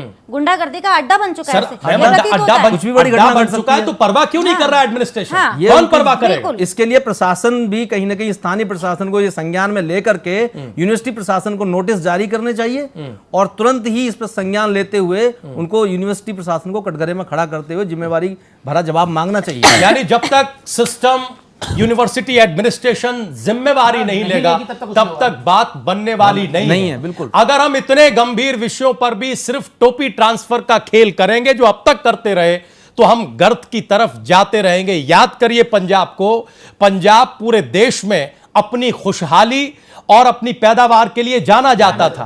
क्या आप अंदाजा लगा सकते हैं कि ये पंजाब जाना गया बाद में अपने नशे के लिए? बिल्कुल। अगर हमने उत्तर प्रदेश में अपने देश में इन चीजों को न रोका, एक जिम्मेदार विश्वविद्यालय होने के नाते अगर एमिटी यूनिवर्सिटी ने न रोका, अपनी जिम्मेदारी न समझी, तो हमें बद से बदतर स्थिति में पहुंचने में कोई बहुत देर नहीं लगेगी। ये स्थिति मैं कहना चाहता हूं कि तब है जब हमारे आदरणीय प्रधानमंत्री मोदी जी हर रोज पिछले 4 साल से कह रहे हैं कि 65% जो लोग हैं वो युवा हैं और 35 वर्ष से नीचे के हैं। उस कंडीशन में वहां की सरकार को इस पर बहुत अच्छी तरीके से संज्ञान लेते हुए बिल्कुल कार्रवाई करनी चाहिए, लेकिन कोई कार्रवाई वहां पर हो नहीं रही है। हम जल्दी से एक बार लखनऊ स्टूडियो जाना चाहते हैं। हमारे साथ कई मेहमान वहां से जुड़े हुए हैं, सम्मानित पैनल वहां से मौजूद है। सबसे पहले हम दिनेश शर्मा जी की टिप्पणी लेना चाहते हैं। दिनेश जी, ये तस्वीरें शॉकिंग हैं। हमने और आपने बहुत डिबेटें की हैं प्रदेश की राजनीति पर, राजनीतिक दलों के रुख पर, उनके मुद्दों पर, लेकिन उत्तर प्रदेश में ये जो नशे की एंट्री है, ये जो हमारी युवा पीढ़ी नशे के गर्त में जा रही है, डूब रही है, और एक जिम्मेवार बड़ी संस्था अपनी जिम्मेदारी से पल्ला झाड़ रही है, ये क्या दिखा रहा है?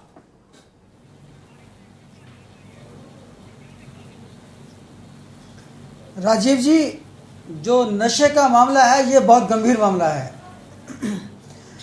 और मैं ये कहूँगा कि अकेले किसी एक विश्वविद्यालय के अंदर इस प्रकार की घटना नहीं हो रही है, बल्कि अगर आप यूपी के अंदर देखें तो जो निजी क्षेत्र के विश्वविद्यालय वो भी जी, और जो सरकारी क्षेत्र के विश्वविद्यालय वो भी और कॉलेजेस वो भी भारी नशे की चपेट में हैं।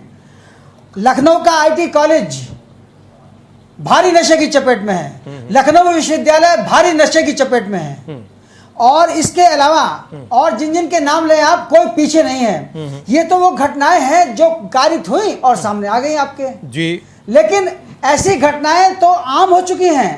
किसी भी यूनिवर्सिटी को देखिए आप, वहां पर बच्चों का भविष्य कुछ नशेड़ी लोगों ने बिल्कुल बर्बाद कर दिया है, और लखनऊ के कॉलेज के परिसरों के बाहर, बल्कि कुछ मोहल्लों के अंदर भी, जैसे चौक के अंदर भी और जैसे और भी जगह हैं, वहां पर एक गैंग, वहां पर गिरोह सक्रिय हैं जो बाकायदा नशे की पुड़िया स्कूलों तक पहुंचाते हैं। और मैंने महसूस किया, काफी बार मैंने इस चीज को देखा है कि बच्चों की स्थिति ऐसी है कि वो मांगते हैं, ये भी एक समस्या है। और एक बात बताऊं, मैं ज्यादा मैंने नाम तो ले दिया, लेकिन ये सच्चाई है कि लखनऊ में जो आईटी कॉलेज है, वहां के जो छात्रावास हैं, आप वहां का अगर आज छापा लगवा दें तो वहां पर बड़े पैमाने पर नशे की पुड़िया मिलेंगी। तो हालत यह है कि अब उसका स्थिति ये हो गई है कि वो एक क्राइम से भी जुड़ गए हैं। ये जो घटना आज दिखाई है आपने, वो एक इसी की परिणति है, और इसका एक कारण और भी है। बड़े बाप के जो बेटे होते हैं, उन्होंने क्या कर रखा है कि बहुत से विश्वविद्यालयों के अंदर उन बच्चों को वहां पर क्या नाम एडमिशन करा दिया उनका, बड़ी बड़ी उनकी फीसें देकर, और वो ये चाहते हैं कि ताकि मेरा लड़का ये दिखाई दे कि बहुत अच्छे विश्वविद्यालय में पढ़ रहा है। लखनऊ विश्वविद्यालय में तो एडमिशन हो नहीं सकता, क्योंकि वहां पर तो मेरिट पर जाएंगे आप, या और भी जो स्कूल हैं वहां पर आसान एडमिशन नहीं है। तो जो सॉफ्ट टारगेट है बड़े बड़े माँ बापों के, वो इसी प्रकार के स्कूल हैं। और दिनेश जी, एक छोटा सा कमेंट सर, आपने देखिए लखनऊ यूनिवर्सिटी का भी नाम लिया अपने तजुर्बे के आधार पर। दिनेश जी, आपने अपने तजुर्बे के आधार पर लखनऊ यूनिवर्सिटी का नाम लिया, लेकिन हम तो साक्ष्यों के आधार पर बात कर रहे हैं। हमें सर ये बताइए कि एमिटी यूनिवर्सिटी एडमिनिस्ट्रेशन सवालों के कटघरे में है या नहीं है? ये तस्वीरें क्या यूनिवर्सिटी एडमिनिस्ट्रेशन को, एमिटी यूनिवर्सिटी एडमिनिस्ट्रेशन को दिखाई नहीं देती?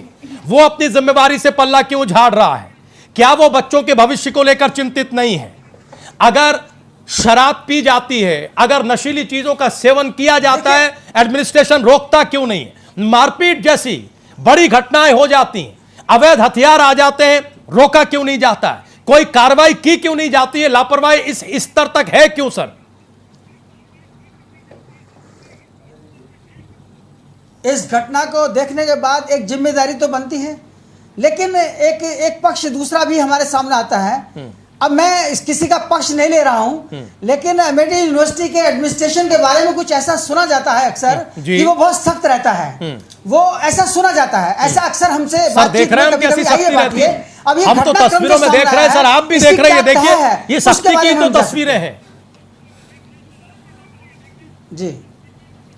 जी बिल्कुल सही है, मैं मान रहा हूं आपकी बात को, लेकिन मैंने एक पक्ष जो बताया है, एक पक्ष ये भी मैंने सुना है कि वहां का एडमिनिस्ट्रेशन सख्त है, लेकिन अब क्या घटनाक्रम है इसके ऊपर मैं ज्यादा डिटेल पे नहीं जा सकता। नहीं, लापरवाही है या नहीं है सर, ये तो बता सकते हैं, लापरवाही है या नहीं है? यानी एक यूनिवर्सिटी अपने बच्चों की, अपने छात्रों की चिंता ही नहीं कर रही है।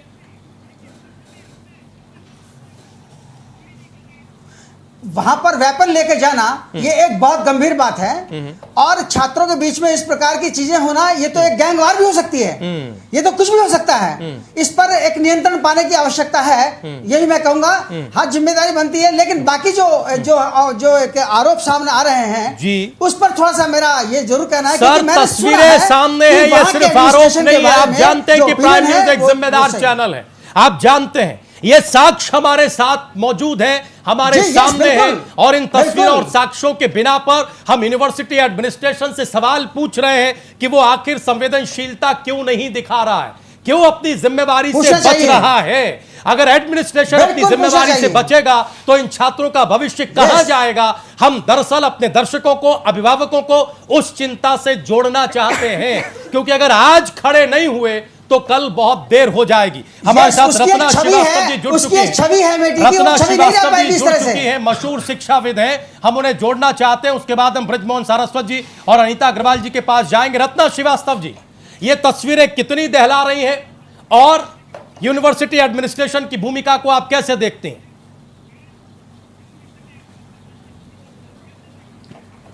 देखिए, ये तस्वीरें देख के बिल्कुल पैरों के नीचे से जमीन खिसक जाती है। एक अध्यापिका होने के नाते किशोर वय के बच्चों की और एक 18 साल के बेटे की माँ होने के नाते जी, हम अपने बच्चे को भेज रहे हैं कॉलेज में कि वो अच्छे से अच्छे कॉलेज में या यूनिवर्सिटी में पढ़ेगा, कुछ सीखेगा। हम लाखों रुपए फीस दे रहे हैं खून पसीने की कमाई से।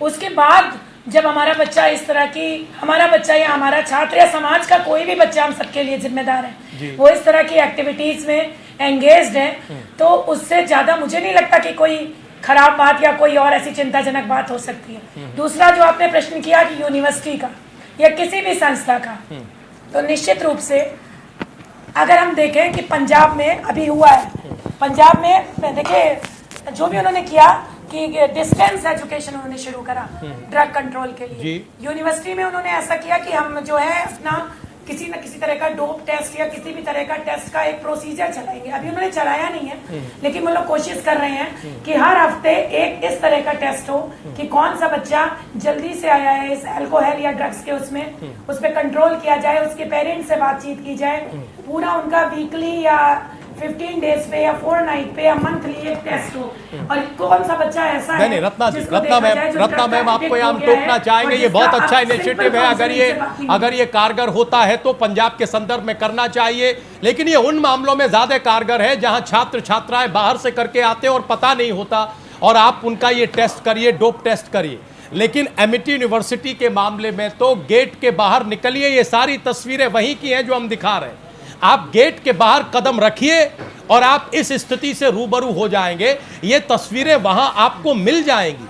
ऐसे में तो यूनिवर्सिटी एडमिनिस्ट्रेशन की जिम्मेवारी बनती है कि वो जिन चीजों को आंख से देखे उन पर रोकथाम की कोशिश करे। बिना जानकारी के, बिना उनके संज्ञान के वो रोक सकते हैं, क्योंकि जो देखिए जो सप्लायर है, हम भी जानते हैं और आप भी जानते हैं, उन सप्लायर्स के जो तार हैं वो कहीं बहुत गहरे जुड़े होते हैं। वो न केवल छात्रों को, छात्र तो उनका मोहरा है, छात्र तो उनका मोहरा बने हुए हैं, उनके तार किस किस से जुड़े हैं, किस वजह से उनको यह अनुमति मिलती है, किस लिए वो अलाउ किए जाते हैं, उनका क्या फंडा है, उनको कितना पैसा दिया जाता है, क्योंकि आप सभी जानते हैं कि ड्रग्स का जो कारोबार है वो अरबों रुपए का है, तो उसमें से कितना रुपया किसके पास पहुंचता है। हमारी जो हम सब जानते हैं, यानी हम जानते हैं, यूनिवर्सिटी एडमिनिस्ट्रेशन जानता है, एडमिनिस्ट्रेशन जानता है, सरकार जानती है, उस चीज पर रोक क्यों नहीं लग रही है? क्योंकि वो ऐसी चीज है जो हमारी युवा पीढ़ी को गर्त में धकेल रही है उस पर रोक लगनी चाहिए। हम एडमिनिस्ट्रेशन के नजरिए से, मैम एडमिनिस्ट्रेशन सरकार के नजरिए से तो अभी अनीता जी से पूछेंगे, लेकिन एडमिनिस्ट्रेशन के नजरिए से हम जरा सारस्वत जी से सवाल करना चाहते हैं। बृजमोहन सारस्वत जी, ये कितनी गंभीर तस्वीरें हैं और कोई भी जिला प्रशासन, कोई भी प्रशासन इनको रोकने में क्या भूमिका निभा सकता है? हम बार बार कहते हैं कि साहब प्रशासन की जानकारी में न हो, ऐसा हो ही नहीं सकता, ऐसा हो ही नहीं सकता। तो इस मामले में भी क्या प्रशासन की जानकारी में है? यहां एक अभिभावक ने कहा कि साहब ऐसा लगता है कि एडमिनिस्ट्रेशन और यूनिवर्सिटी और जो ड्रग माफिया वगैरह वगैरह जो भी लोग हैं उनका एक नेक्सस काम कर रहा है और वो छात्रों को निशाना बना रहा है, उन्हें टारगेट कर रहा है। क्या यह बात सही है? क्या कभी आपको भी ऐसा तजुर्बा हुआ है?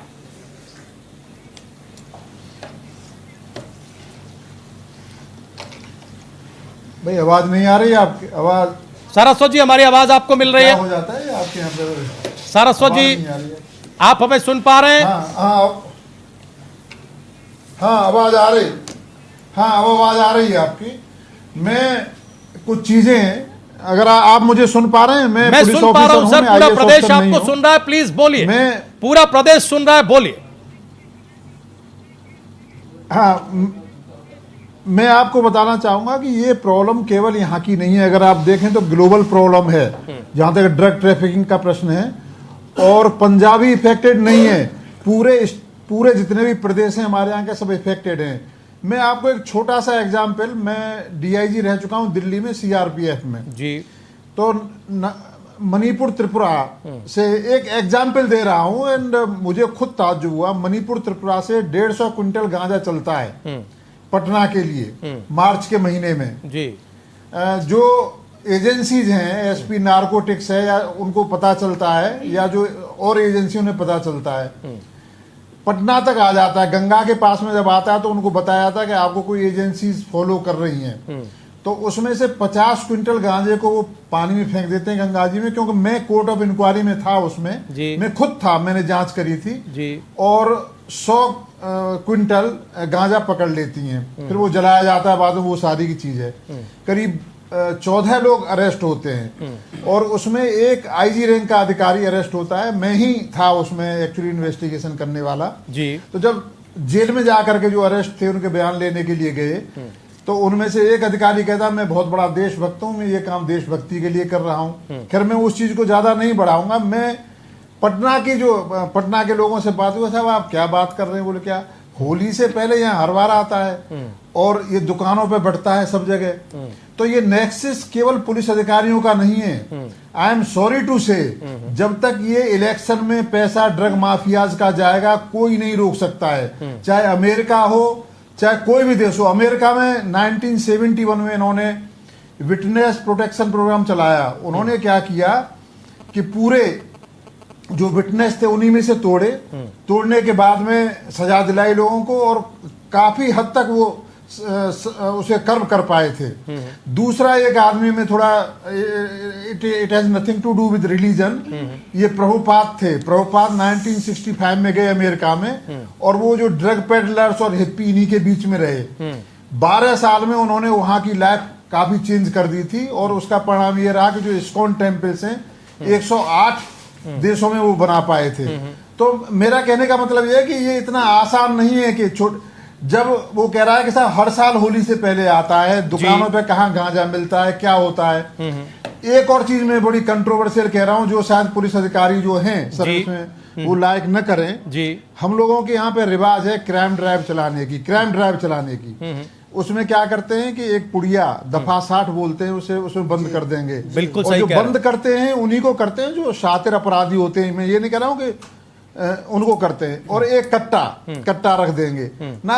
अब पुलिस वाले को कट्टा कहीं से लेना पड़े, कट्टा मींस अनलाइसेंस्ड आर्म, और वो ड्रग भी लेनी पड़ेगी कहीं से। सारस्वत साहब आप बिल्कुल सही बात कह रहे हैं, आप एकदम सही कह रहे हैं सर, बिल्कुल सही कह रहे हैं। हम अनीता जी के पास जाना चाहते हैं, लेकिन उससे पहले सुरेश पासी जी हमारे साथ जुड़ गए, उत्तर प्रदेश की सरकार में मंत्री हैं। सुरेश पासी जी, अगर आप टेलीविजन इस वक्त देख रहे होंगे तो जो तस्वीरें हम दिखा रहे हैं वो बहुत चिंता में डालने वाली हैं। एक प्रतिष्ठित यूनिवर्सिटी, नोएडा के एक प्रतिष्ठित यूनिवर्सिटी के बाहर खुलेआम ड्रग्स बिक रहा है, छात्र ड्रग्स का सेवन कर रहे हैं और नशे में डूब रहे हैं। सर ये बताइए कि सरकार के स्तर पर यह कितनी चिंता की बात है और क्या ऐसी स्थिति में आप कोई कड़ी कार्रवाई करेंगे, क्योंकि प्रदेश और देश के भविष्य का सवाल है। देखिए, मैं सबसे पहले उत्तर प्रदेश के साथ साथ पूरे देश के युवाओं को संदेश देना चाहता हूं कि वो नशे की तरफ ना जाएं। नशे की तरफ जाने से भविष्य अंधकार में चला जाता है और सरकार की तरफ से जो भी नशे का कारोबार करते हैं इनके पर सख्त से सख्त कार्रवाई की जाए कि युवाओं तक जो है किसी भी तरह का नशे की सामग्री अवैध रूप से पहुंचने न पाए। लेकिन सर पहुंच रही है सुरेश जी? हाँ, पहुंच रही है यूनिवर्सिटी के ठीक बाहर, यानी आप गेट के बाहर कदम रखिए, आपको हर किस्म का नशा उपलब्ध होगा। तस्वीरें प्राइम न्यूज पर इस वक्त दिख रही हैं, उपलब्ध है। अब क्या कहेंगे सर? जो भी ऐसे लोग हैं जो नशे का अवैध धंधा करते हैं, युवाओं को नशे की तरफ ले जाते हैं और नशे की सामग्री पहुंचाते हैं, इस पर सख्त से सख्त कार्रवाई की जाए उनके प्रति। आप ही करेंगे सर? आप लोग सरकार में हैं, कार्रवाई आप लोगों के द्वारा सुनिश्चित की जाएगी। हम लोग और उत्तर प्रदेश की जनता इस इंतजार में है। जी, निश्चित उनके प्रति कार्रवाई होगी और जब कार्रवाई होगी तभी हमारे युवाओं का भविष्य जो है सुरक्षित हो पाएगा। और ये जो यूनिवर्सिटी एडमिनिस्ट्रेशन है सुरेश पासी जी, यानी जिस यूनिवर्सिटी के ठीक बाहर ये सब हो रहा है, क्या वो यूनिवर्सिटी एडमिनिस्ट्रेशन अपनी जिम्मेवारी से पल्ला झाड़ सकता है? नहीं, इसके साथ साथ हम युवाओं को भी संदेश देना चाहते हैं कि वो भी इससे दूरी बनाए रखें। अरे सर, जब की तरफ ना जाए। आप जानते हैं सुरेश पासी जी, आप जानते हैं कि कॉलेजेस स्कूल सॉफ्ट टारगेट है। आप जानते हैं कि जो ड्रग नेक्सस होते हैं वो किस तरीके से काम करते हैं। आप तो खुद युवा और जिम्मेदार मंत्री हैं। हमारा सवाल ये है सर कि क्या कोई यूनिवर्सिटी अपनी जिम्मेदारी से बच सकती है? ऐसे अराजक तत्वों के प्रति क्या कोई यूनिवर्सिटी अपनी जिम्मेदारी से बच सकती है पासी जी? क्या कोई यूनिवर्सिटी बच सकती है? जो भी लोग इसमें लिप्त हैं, चाहे यूनिवर्सिटी का कोई हो चाहे बाहर का कोई हो, सबके प्रति कार्रवाई की जाएगी। ओहो, आप तो बड़ी जनरल सी बात सुरेश पासी जी कह देते हैं। कार्रवाई आप करिए। हम ये कह रहे हैं कि जिस यूनिवर्सिटी में हजारों लाखों रुपए देकर एडमिशन होता है, वो यूनिवर्सिटी की अपनी जिम्मेवारी से पल्ला झाड़ सकती है कि साहब नहीं, ये निजी जीवन है, छात्रों को कुछ भी करने दीजिए। क्या ये मुमकिन है? आपको नहीं लगता कि ज्यादा जिम्मेवारी इंस्टीट्यूशन को दिखानी चाहिए? पासी जी, आपको नहीं लगता कि ज्यादा जिम्मेवारी इंस्टीट्यूशन को दिखानी चाहिए? जी नहीं, ये सबकी जिम्मेदारी, यूनिवर्सिटी के लोगों की जिम्मेदारी है कि वहां पर अवैध रूप से कैसे। लेकिन यूनिवर्सिटी उसे निजी जीवन की कहानी बता रही है। पासी जी, आप खुद युवा हैं। एमिटी यूनिवर्सिटी उसे निजी जीवन की कहानी बताकर खारिज करने की कोशिश कर रहा है। निजी जीवन की नहीं, उससे वो पल्ला नहीं झाड़ सकते हैं। उनके झाड़ रहे हैं साहब। ओहो पासी जी, हम चिल्ला कर आपसे कह रहे हैं कि वो झाड़ रहे हैं, कोई कार्रवाई करने को तैयार नहीं है। ठीक गेट के बाहर ये सब हो रहा है, मारपीट हो रही है, अवैध हथियार लहराए जा रहे हैं, छात्र अपराध के गर्त में जाने को मजबूर है, नशे के गर्त में जा रहे हैं, लेकिन कोई जिम्मेवारी इंस्टीट्यूशन नहीं समझ रहा है। देखिए, नशा जो है वही अपराध का जनक है और हमारी सरकार जो है, जो भी लोग नशे का अवैध कारोबार करते हैं, युवाओं तक पहुंचाते हैं, उनके पर सख्त से सख्त कार्रवाई करेगी, बहुत जल्द कार्रवाई करेगी। यूनिवर्सिटी पर कुछ होगा सर, जनक है। हम और आप जान रहे हैं, यूनिवर्सिटी नहीं जानती कि जनक है। नशा किन किन चीजों का जनक है यूनिवर्सिटी को पता ही नहीं है। हाँ, यूनिवर्सिटी वाले अगर इसमें लिप्त होंगे तो उनके पर भी कार्रवाई की जाएगी, कोई भी नहीं बचेगा। चलिए, शुक्रिया सुरेश पासी जी, आप कम से कम इतना भरोसा दिला रहे हैं, लेकिन इस भरोसे का आगे क्या होगा हमें नहीं पता। हम तो सिर्फ ये चाहते हैं कि जो भी जिम्मेवार लोग हैं, कोई नेक्सस है, कोई अधिकारी है, कोई यूनिवर्सिटी एडमिनिस्ट्रेशन है, जहां भी ढिलाई और लापरवाही है वहां कम से कम कार्रवाई हो, ये नेक्सस टूटे, हमारे युवा उस तरफ न जाएं। हम और आप इस कंसर्न से जुड़ें। हमने पहले भी कहा कि अगर देर की तो फिर बहुत देर हो जाएगी। अब हम अनीता अग्रवाल जी के पास जाना चाहते हैं, बहुत ही जिम्मेदार नेता प्रवक्ता है भारतीय जनता पार्टी की। अनीता अग्रवाल जी, ये तस्वीरें कितना चिंता में डालने वाली हैं? क्या सरकार के स्तर पर भी इन तस्वीरों से चिंता है या होगी?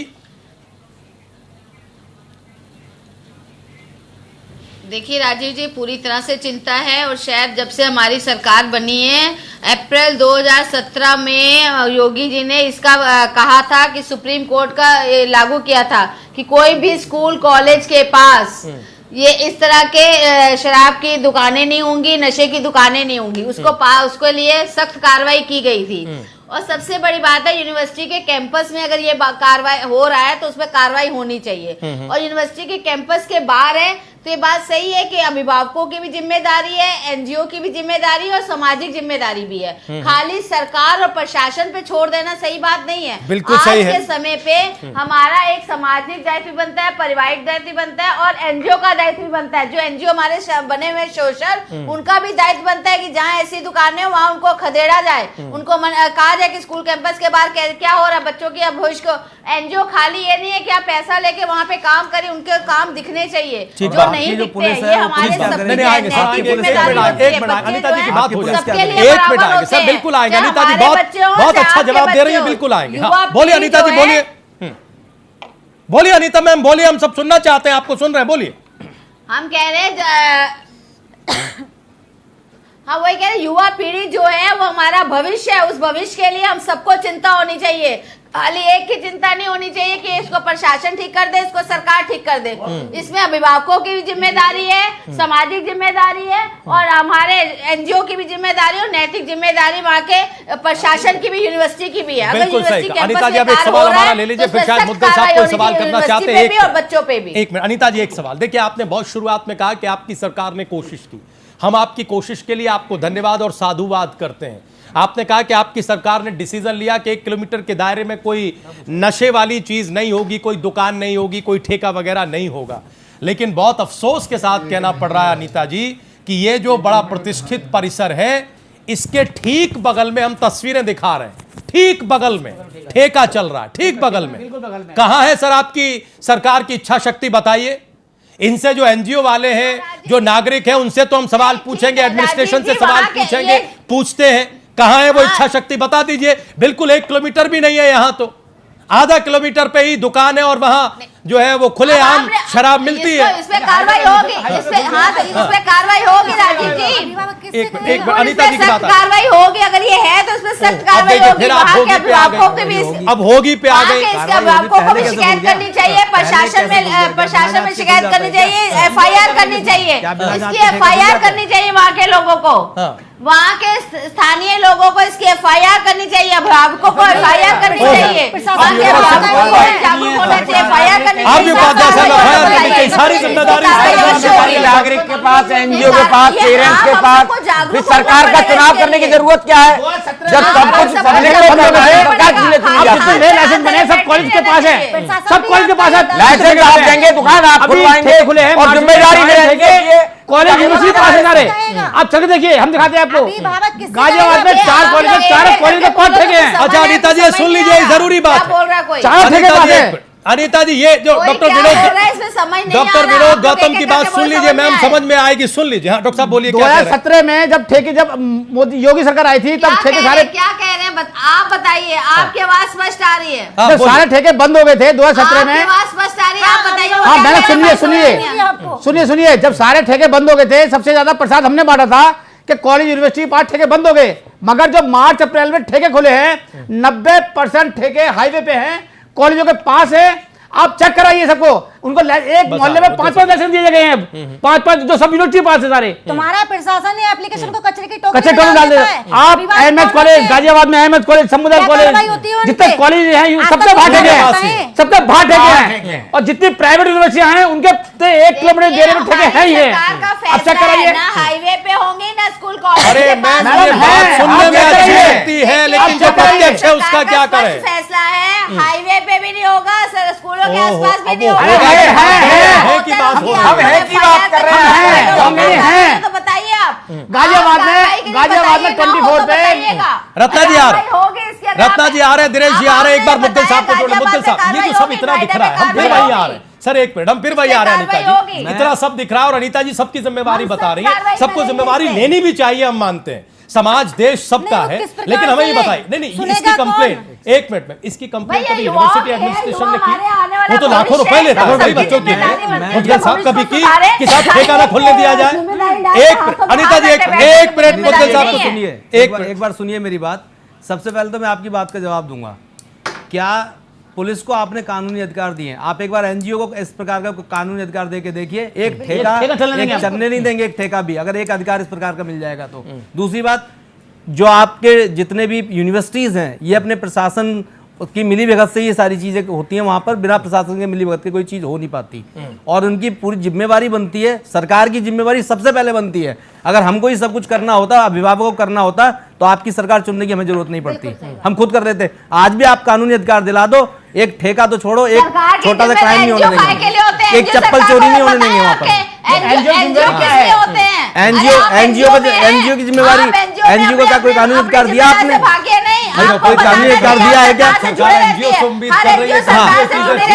एनजीओ चीजें ठीक करेगी तो आपको चुनने की आवश्यकता नहीं थी। और यूनिवर्सिटी एडमिनिस्ट्रेशन का कुछ नहीं। हाँ देखिए मैडम, आप सत्ता पक्ष में, सत्ता से ही उम्मीद की जाती है। आप सत्ता में, सत्ता पक्ष आप चेक कराइए, आपकी जिम्मेदारी है।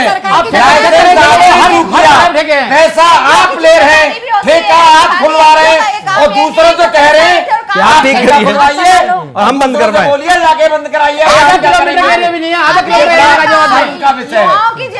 बड़ा शर्म का विषय है मेरे ख्याल से आप लोगों को, ये बिल्कुल शर्म होती है। आप प्रवक्ता होकर उस तरह के बयान देते हैं, कम से कम अरे सोच समझ के बयान दीजिए। किसी नशा मुक्ति केंद्र में जाके देखिए, आपको समझ आ जाएगा कि क्या हालत है, कैसे बच्चे नशे की आदत नहीं चाहता, उसका बच्चा नशे का एडिक्ट, कोई समाज नहीं चाहता, लेकिन सरकार को भी एक इरादा होना चाहिए कि उसका भी एक इरादा नेक दिखना चाहिए कि वो ऐसी जगह लाइसेंस न दे, ऐसी जगह ठेके न खुलवाए। ठीक है, दूसरा देखिए हम सारा जिम्मेदारी से हमेशा भागते हैं। एक मिनट किरण जी, डॉक्टर साहब एक मिनट, डॉक्टर साहब एक मिनट किरण जी, डॉक्टर साहब बचाव करना ही केवल प्रवक्ता की जिम्मेदारी नहीं है। देखिए हम रत्ना जी के पास जाएंगे। अनिता जी एक मिनट, अनिता जी प्रवक्ता की अनिता जी एक मिनट, अनिता जी एक मिनट, सरकार क्या कर रही है? एक मिनट सारस्वत जी और दिनेश शर्मा जी भी हमारे साथ हैं, उनके पास जाएंगे, लेकिन उससे पहले रत्ना जी बहुत देर से कुछ काउंटर करना चाहती हैं, कुछ कहना चाहती हैं। रत्ना जी प्लीज बोलिए मैम, कुछ कहना चाह रही हैं आप? मैं ये कहना चाह रही हूँ राजीव जी कि फिर वही वाली बात हो रही है जो अभी आपने कहा था टोपी ट्रांसफर। इतनी गहन समस्या प्राइम न्यूज ने उठाई है जो वाकई में एक चिंतनीय समस्या है और सरकार की और पत्रकारों की और एनजीओ की जिम्मेदारी एक दूसरे पे शिफ्ट की जा रही है, लगातार नहीं की जा रही है, इसको गलत लिया जा रहा है। सरकार कार्रवाई करेगी, बिल्कुल करेगी। मॉडल शॉप्स किसके शासनकाल में खुली थी? हुक्का बार क्यों धड़ल्ले से चल रहे हैं? उनमें युवा जाते हैं, फ्लेवर्ड हुक्के के नाम पे उनको क्या क्या नहीं सुंघाया पिलाया या उसकी आदत बनाई जाती है। क्या किसी को इस बात का कहीं पे संज्ञान भी है कि ये जितने हुक्का बार खुले हुए हैं ये बड़ी मर्जी से सरकार, एनजीओ, समाज, होटल वाले सबका एक नेक्सस है और बड़े आराम से उनको पैसा पहुंचाया जाता है। जहां हमारे बच्चे जाते हैं ड्रग एडिक्ट बन के वापस आते हैं और शायद कहीं ना कहीं मैं अनिता जी से सहमत भी हूँ, माता पिता भी, कि हाँ हमारा बच्चा हुक्का बार में जाता है, हमारा बच्चा जो है वो क्या कहते हैं उसको लाउंज में जाता है, स्मार्ट है ना, लेकिन सबकी जिम्मेदारी है। अब आप ये देखिए कि सरकार ने मॉडल शॉप कितनी ओपन कर दी। आप भारतीय संस्कृति की बात करते हैं, सबसे ज्यादा मॉडल शॉप आप शिक्षाविद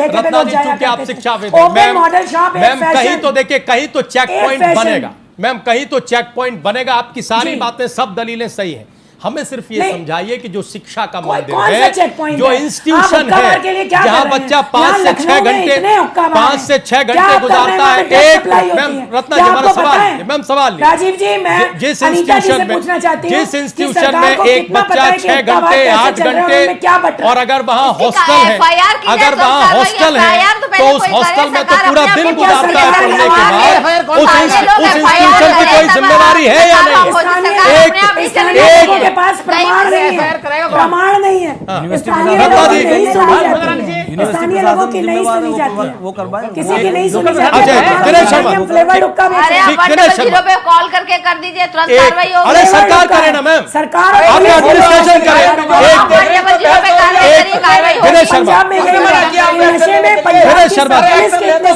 वो क्या कार्रवाई करें? एक मिनट रत्ना जी, जाए तो जाए, दिनेश शर्मा ठीक है, इतने विजुअल आ रहे हैं, आपको सब कुछ मिला हुआ है, आप प्रवक्ता हैं, आप जाइए कंप्लेंट करिए, एक्शन कराइए। एक मिनट उपाध्याय जी, एक मिनट दिनेश शर्मा जी को जोड़ लें, सारस्वत जी का कमेंट हम लेना चाहते हैं। दिनेश शर्मा जी, हम सिर्फ ये कह रहे हैं कि देखिए आप बहुत अच्छी बात है, कार्रवाई कहीं से शुरू करें। रत्ना मैम 1 मिनट आ रहे हैं, मैम आ रहे हैं, रत्ना जी आ रहे हैं, एक बार दिनेश जी का कमेंट आ जाए। काफी देर से वो खामोश है, बहुत ही जिम्मेदारी से बात सुनते हैं और बहुत ही संवेदनशीलता से बात रखते हैं। रत्ना जी प्लीज, हमारी आवाज प्लीज आ रहे जिम्मेदारी है, आ रहे। दिनेश जी, हमारा सवाल ये है कि आप कहीं से शुरू करिए। अच्छी चीज के लिए रोकथाम आप कहीं से शुरू कर सकते हैं? अभिभावकों को करनी चाहिए, एनजीओ को करनी चाहिए, समाज को करनी चाहिए, एडमिनिस्ट्रेशन को भी ऑफ कोर्स करनी चाहिए। लेकिन जिस इंस्टीट्यूशन में बच्चा पैसे दे के जा रहा है, जहां बच्चा 6 घंटे 8 घंटे, मैंने जिक्र किया कि अगर वहां हॉस्टल है तो फिर कुछ 1 साल वहां गुजारता है, क्या उस एडमिनिस्ट्रेशन की कोई जिम्मेवारी नहीं है? यानी कोई तो कंसर्न दिखाए यूनिवर्सिटी, कोई तो कंसर्न। यूनिवर्सिटी की तरफ से कितनी शिकायतें गई एडमिनिस्ट्रेशन को कि साहब ऐसा ऐसा हो रहा है। हमने कोई प्रोटेस्ट नहीं देखा कि साहब आधा किलोमीटर पे आपने यहां शराब की दुकान खोल रखी है, हमारे बच्चों के भविष्य का सवाल है, आप ऐसा क्यों कर रहे हैं? कोई कंसर्न नहीं। इस तरह के मारपीट के मामले में दिनेश जी, अभी आपने सुना वो लड़का जिस पर अवैध हथियार ताना गया, वो कह रहा है कि हमने टीचर को जानकारी दी और हमला हमारे यहां कैंपस के भीतर से ही शुरू हो गया। लेकिन यूनिवर्सिटी कह रहा है कि नहीं साहब, ये निजी जीवन है, ये प्राइवेट लाइफ है, कोई कंसर्न नहीं। क्या ये जो प्राइवेट यूनिवर्सिटियां हैं ये सिर्फ पैसा लेकर जेबें भरने के इंस्टीट्यूशन है? इससे ज्यादा कुछ नहीं है। बाकी आप जाने, आपका काम जाने, ये रवैया है क्या Dinesh ji? Please sir sharp comment करिए। राजीव जी, आपने बहुत कुछ बोल दिया है, लेकिन एक चीज पर जरा बारीकी से ध्यान दीजिएगा कि आज की तारीख में किसी स्कूल में, किसी यूनिवर्सिटी में कोई टीचर किसी बच्चे को बुलाकर ये नहीं डांट सकता कि आप ऐसा क्यों कर रहे हैं, क्योंकि अगले दिन ही पूरे के पूरे अभिभावक वहां पहुंच जाएंगे, आपने मेरे बच्चों को ऐसा क्यों कहा। सच्चाई ये है कि टीचर्स ने अपने हाथ खड़े कर लिए हैं। वो उनका कहना है कि आपका एडमिशन हो गया, जिनको पढ़ना है वो पढ़ें, जिनको नहीं पढ़ना है वो न पढ़ें। अब बिल्कुल भी वो वाच की स्थिति खत्म हो गई है। जब से कि एक बच्चे को अगर टीचर डांट देता था तो बुरा नहीं माना जाता था। साहब, हम जब पढ़ते थे तो एक मोटी डंडी से हमारी पिटाई हुआ करती थी। हमारे पिताजी कह दिया करते थे कि इसकी केवल हड्डी हमको चाहिए, आप इसका मांस उतार लीजिएगा। तब हम शिकायत नहीं होती थी, तब वो शिक्षक बहुत ही मैं उसको कहने का भाव समझिएगा, कहने का भाव मेरा समझिएगा, मेरे कहने के भाव को एक सीमा तक समझिएगा कृपया करके। वही आज स्थिति है यूनिवर्सिटीज के अंदर। जो कुछ आज हो रहा है, यूनिवर्सिटी केवल उन्होंने एडमिशन करा दिया, जिन बच्चों को पढ़ना वो पढ़ें, जिनको नहीं पढ़ना वो जाएं। टीचर्स अब कोई जिम्मेदारी लेने को तैयार नहीं है। कई यूनिवर्सिटीज के किस्से आमतौर पर रोजाना ही सामने आते हैं। बिल्कुल अभी बात आती है कि फिर क्या यूनिवर्सिटी को ऐसे मामलों से हाथ खींच लेना चाहिए? बिल्कुल नहीं। ऐसे मामलों पर सख्त से सख्त एक्शन होना चाहिए। जब वो बड़ी फीस लेते हैं, जब वो बड़े बड़े उन बच्चों को अपने यहाँ पर लाते हैं, तो उनको फिर एक्शन में भी आना चाहिए। और ये एक्शन में जैसा चित्र हम देख रहे हैं, जिस प्रकार का वहां पर यूनिवर्सिटी के बाहर का सीन है, ये जो हम देख रहे हैं, ये भी नहीं होना चाहिए। क्योंकि यूनिवर्सिटी के एडमिनिस्ट्रेशन की धमक चाहे परिसर के अंदर हो चाहे बाहर हो, वो महसूस की जाती है। पर घूम फिर कर बात वही आती है कि जब बिगड़ैल घरों के बच्चे केवल इसलिए पढ़ाए जाएंगे कि हमारे बच्चे का ये नाम हो कि एक बड़ी अच्छी यूनिवर्सिटी में पढ़ रहा है, तो भाई उनको भी क्या लगता है। सारस्वत जी, सर अपने तजुर्बे से बताइए निदान क्या नाम है उसका सर? निदान क्या? सारस्वत जी सर, एक छोटा सा कमेंट, निदान क्या है सर? कैसे डील करें, कैसे बचाएं हम इस पीढ़ी को इस गर्त में जाने से? मैं बताऊं आपको, निदान बहुत सिंपल है। पहली चीज तो यह है कि जो एडमिशंस हों बिल्कुल ट्रांसपेरेंट होने चाहिए, उसमें खाली पैसे के बल पे एडमिशंस नहीं होने चाहिए यूनिवर्सिटीज में। और दूसरा, यूनिवर्सिटी वालों का ये कहना कि ये प्राइवेट मामला है, उनका पर्सनल मामला है, टोटली गलत है। क्योंकि ड्रग्स कंज्यूम करना और ड्रग्स का रखना अपने आप में जुर्म है। मालूम है आपको, एक पुड़िया पे 6-6 महीने तो बेल नहीं होती है, जो पकड़ के पुलिस वाले बंद कर देते हैं जी। दूसरा, कुछ फैक्चुअली गलत चीजें आप बताई गई हैं यहाँ पे, उन्हें मैं बता दूं। पहले तो पुलिस किसी को ठेके नहीं दिलवाती है और न पुलिस ठेके को बंद कर सकती है। दूसरा, 1 किलोमीटर का कहीं नहीं है, 50 मीटर का है माय डियर सर। और सुप्रीम कोर्ट में यह बहस हुई थी कि 50 मीटर गेट से होना चाहिए या बाउंड्री से, तो सुप्रीम कोर्ट ने यह क्लियर किया था कि 50 मीटर बाउंड्री से। तो अगर गवर्नमेंट चाहे तो इसको दूर कर सकती है, गवर्नमेंट कर सकती है, गवर्नमेंट ने लागू किया है। और दूसरी चीज यह है कि जो ड्रग माफियाज हैं, जो ड्रग्स, उन पे होता क्या, कैरियर को पकड़ लेते हैं पुलिस वाले। कभी भी मैंने नहीं देखा कोई जो ड्रग माफिया पूरा रैकेट चला रहा है वो बड़े अच्छे, उसके बहुत जबरदस्त कांटेक्ट होते हैं, वो समझता है ये सब हमारे लिए कुछ नहीं है, पुलिस वालों कुछ नहीं समझते हैं। वो सही कह रहे हैं। कैरियर्स हैं, कोई लेडीज होती हैं जो ले जाती हैं इन चीजों को, ड्रग्स को, बिल्कुल सही कह रहे हैं, हकीकत रख रहे हैं। तो वहां पे करना है, और दूसरा पुलिस को बिल्कुल कायदा कानून से काम करना चाहिए। कायदा कानून से काम करना चाहिए, लेकिन कायदा कानून कितना है हम सब जानते हैं। अनीता जी दावा कर रही है, लेकिन दावा तुरंत ही असलियत में आप जाकर देखिए तो वहीं पलट जा रहा है। खैर उपाध्याय जी, हमें ये बताइए कि विश्वविद्यालय इतना तो कर सकता है कि साहब आप चिन्हीकरण ही कर लें कि भाई ये छात्र बाहर पाया जाता है, जब यूनिवर्सिटी कैंपस में आएगा हम इससे थोड़ा पूछताछ करेंगे कि ये किस गैंग से जुड़ा है, क्या है। कई बार अलग अलग तरीके के पनिशमेंट दिए जाते हैं, आप कई बार कोशिश करते हैं कि वो सही ट्रैक पर आ जाए। ये प्रैक्टिस तो हो सकती है सर, क्यों नहीं हो रही है? देखिए हो क्या रहा है आजकल, सिर्फ जितना भी आप पैनल देख रहे हैं सबका, चाहे वो यूनिवर्सिटी है, चाहे वो नेता है, चाहे वो अधिकारी है, सबका एक पैसा पैसा पैसा। तो यूनिवर्सिटी भी एक्चुअल में जो एमिटी यूनिवर्सिटी बहुत ज्यादा पैसा, उनको चिंता सिर्फ पैसे की है, उससे बच्चे के भविष्य की बाहर क्या हो रहा है कि आपने पूछा तो उन्होंने कहा वो पर्सनल जिंदगी है। अगर पैसे की बात आती है तो फौरन एक्शन होता है, वहां पर आप फीस नहीं जमा कराएंगे, एक महीने देखिए क्या होता है, या आप मतलब भी 50 लाख नहीं दे पा रहे हैं फिर एडमिशन करा लीजिए, नहीं होगा वहां पर। देखिए यूनिवर्सिटी को भी अपनी प्रायोरिटी पे ये रखना होगा, पैसा एक अलग मैटर है, लेकिन जो पढ़ाई है उस पर भी आपको ध्यान देना होगा, उस पर एक प्रायोरिटी रखनी होगी। और देखिए प्रॉक्टर ऑफिस होता है, प्रॉक्टर्स होते हैं, पूरा एक सिस्टम डेवलप होता है। विश्वास भेज रहे बच्चों को, मैं बता रहा हूँ आपको, बाहर मान लीजिए ड्रग्स बिक रही है तो वही वहाँ पूरा एक सिस्टम है, वो कंप्लेंट करे प्रशासन से, और लोकल प्रशासन जब एक्शन न ले तो ऊपर तक वो कंप्लेंट करे। तो कहीं ना कहीं मैं ये देख रहा हूँ कि पैसे बनाने की मशीन, वो नोट छापने की मशीन जरूर बन गई है यूनिवर्सिटियां, जितनी प्राइवेट यूनिवर्सिटियां हैं उनका कोई सारोकार पढ़ाई से नहीं रहा, और जो सरकारी हैं वहां पर आजकल आप देख रहे हैं वैकेंसी इतनी है कि नए जो अभी प्रोफेसर हैं वो नियुक्त नहीं किए जा रहे। तो मुझे तो लग रहा है कि पूरा नेक्सस जिस तरह से ड्रग माफिया काम करता है उस तरीके से हमारे तंत्र भी काम कर रहा है कि कोई पढ़े ही नहीं, बच्चे पढ़ाई का कहीं कोई किसी को चिंता नहीं। ये असलियत है, और सब अपनी जिम्मेवारी से पल्ला झाड़ लेते हैं कर रहा है, और हमारा युवा गर्त में जा रहा है। बहुत धन्यवाद, बहुत शुक्रिया आप सभी का आज की डिबेट में आने के लिए और हमारी इस खास पेशकश में हिस्सा लेने के लिए। लेकिन ये अभी रुकने और थमने वाला नहीं है। हम जिम्मेवार एजेंसियों से सवाल पूछेंगे कि जब सब ये चाहते हैं, यानी ऊपर से लेकर नीचे तक, अगर एक ही मंशा है कि ये स्थिति रुकनी चाहिए तो रुक क्यों नहीं रही है। और इसमें सबसे पहले जो एमिटी यूनिवर्सिटी एडमिनिस्ट्रेशन है वो अपनी जिम्मेवारी से पल्ला नहीं झाड़ सकता। हम और भी खुलासे लेकर आएंगे, आपको दिखाएंगे कि कैसे और भी दूसरे कारनामे किए जा रहे हैं और कहीं कोई रोकने वाला, उन्हें थामने वाला नहीं है। अभी के लिए बस इतना ही, आप लोग कहीं जाइएगा नहीं, प्राइम न्यूज पर खबरें जारी हैं।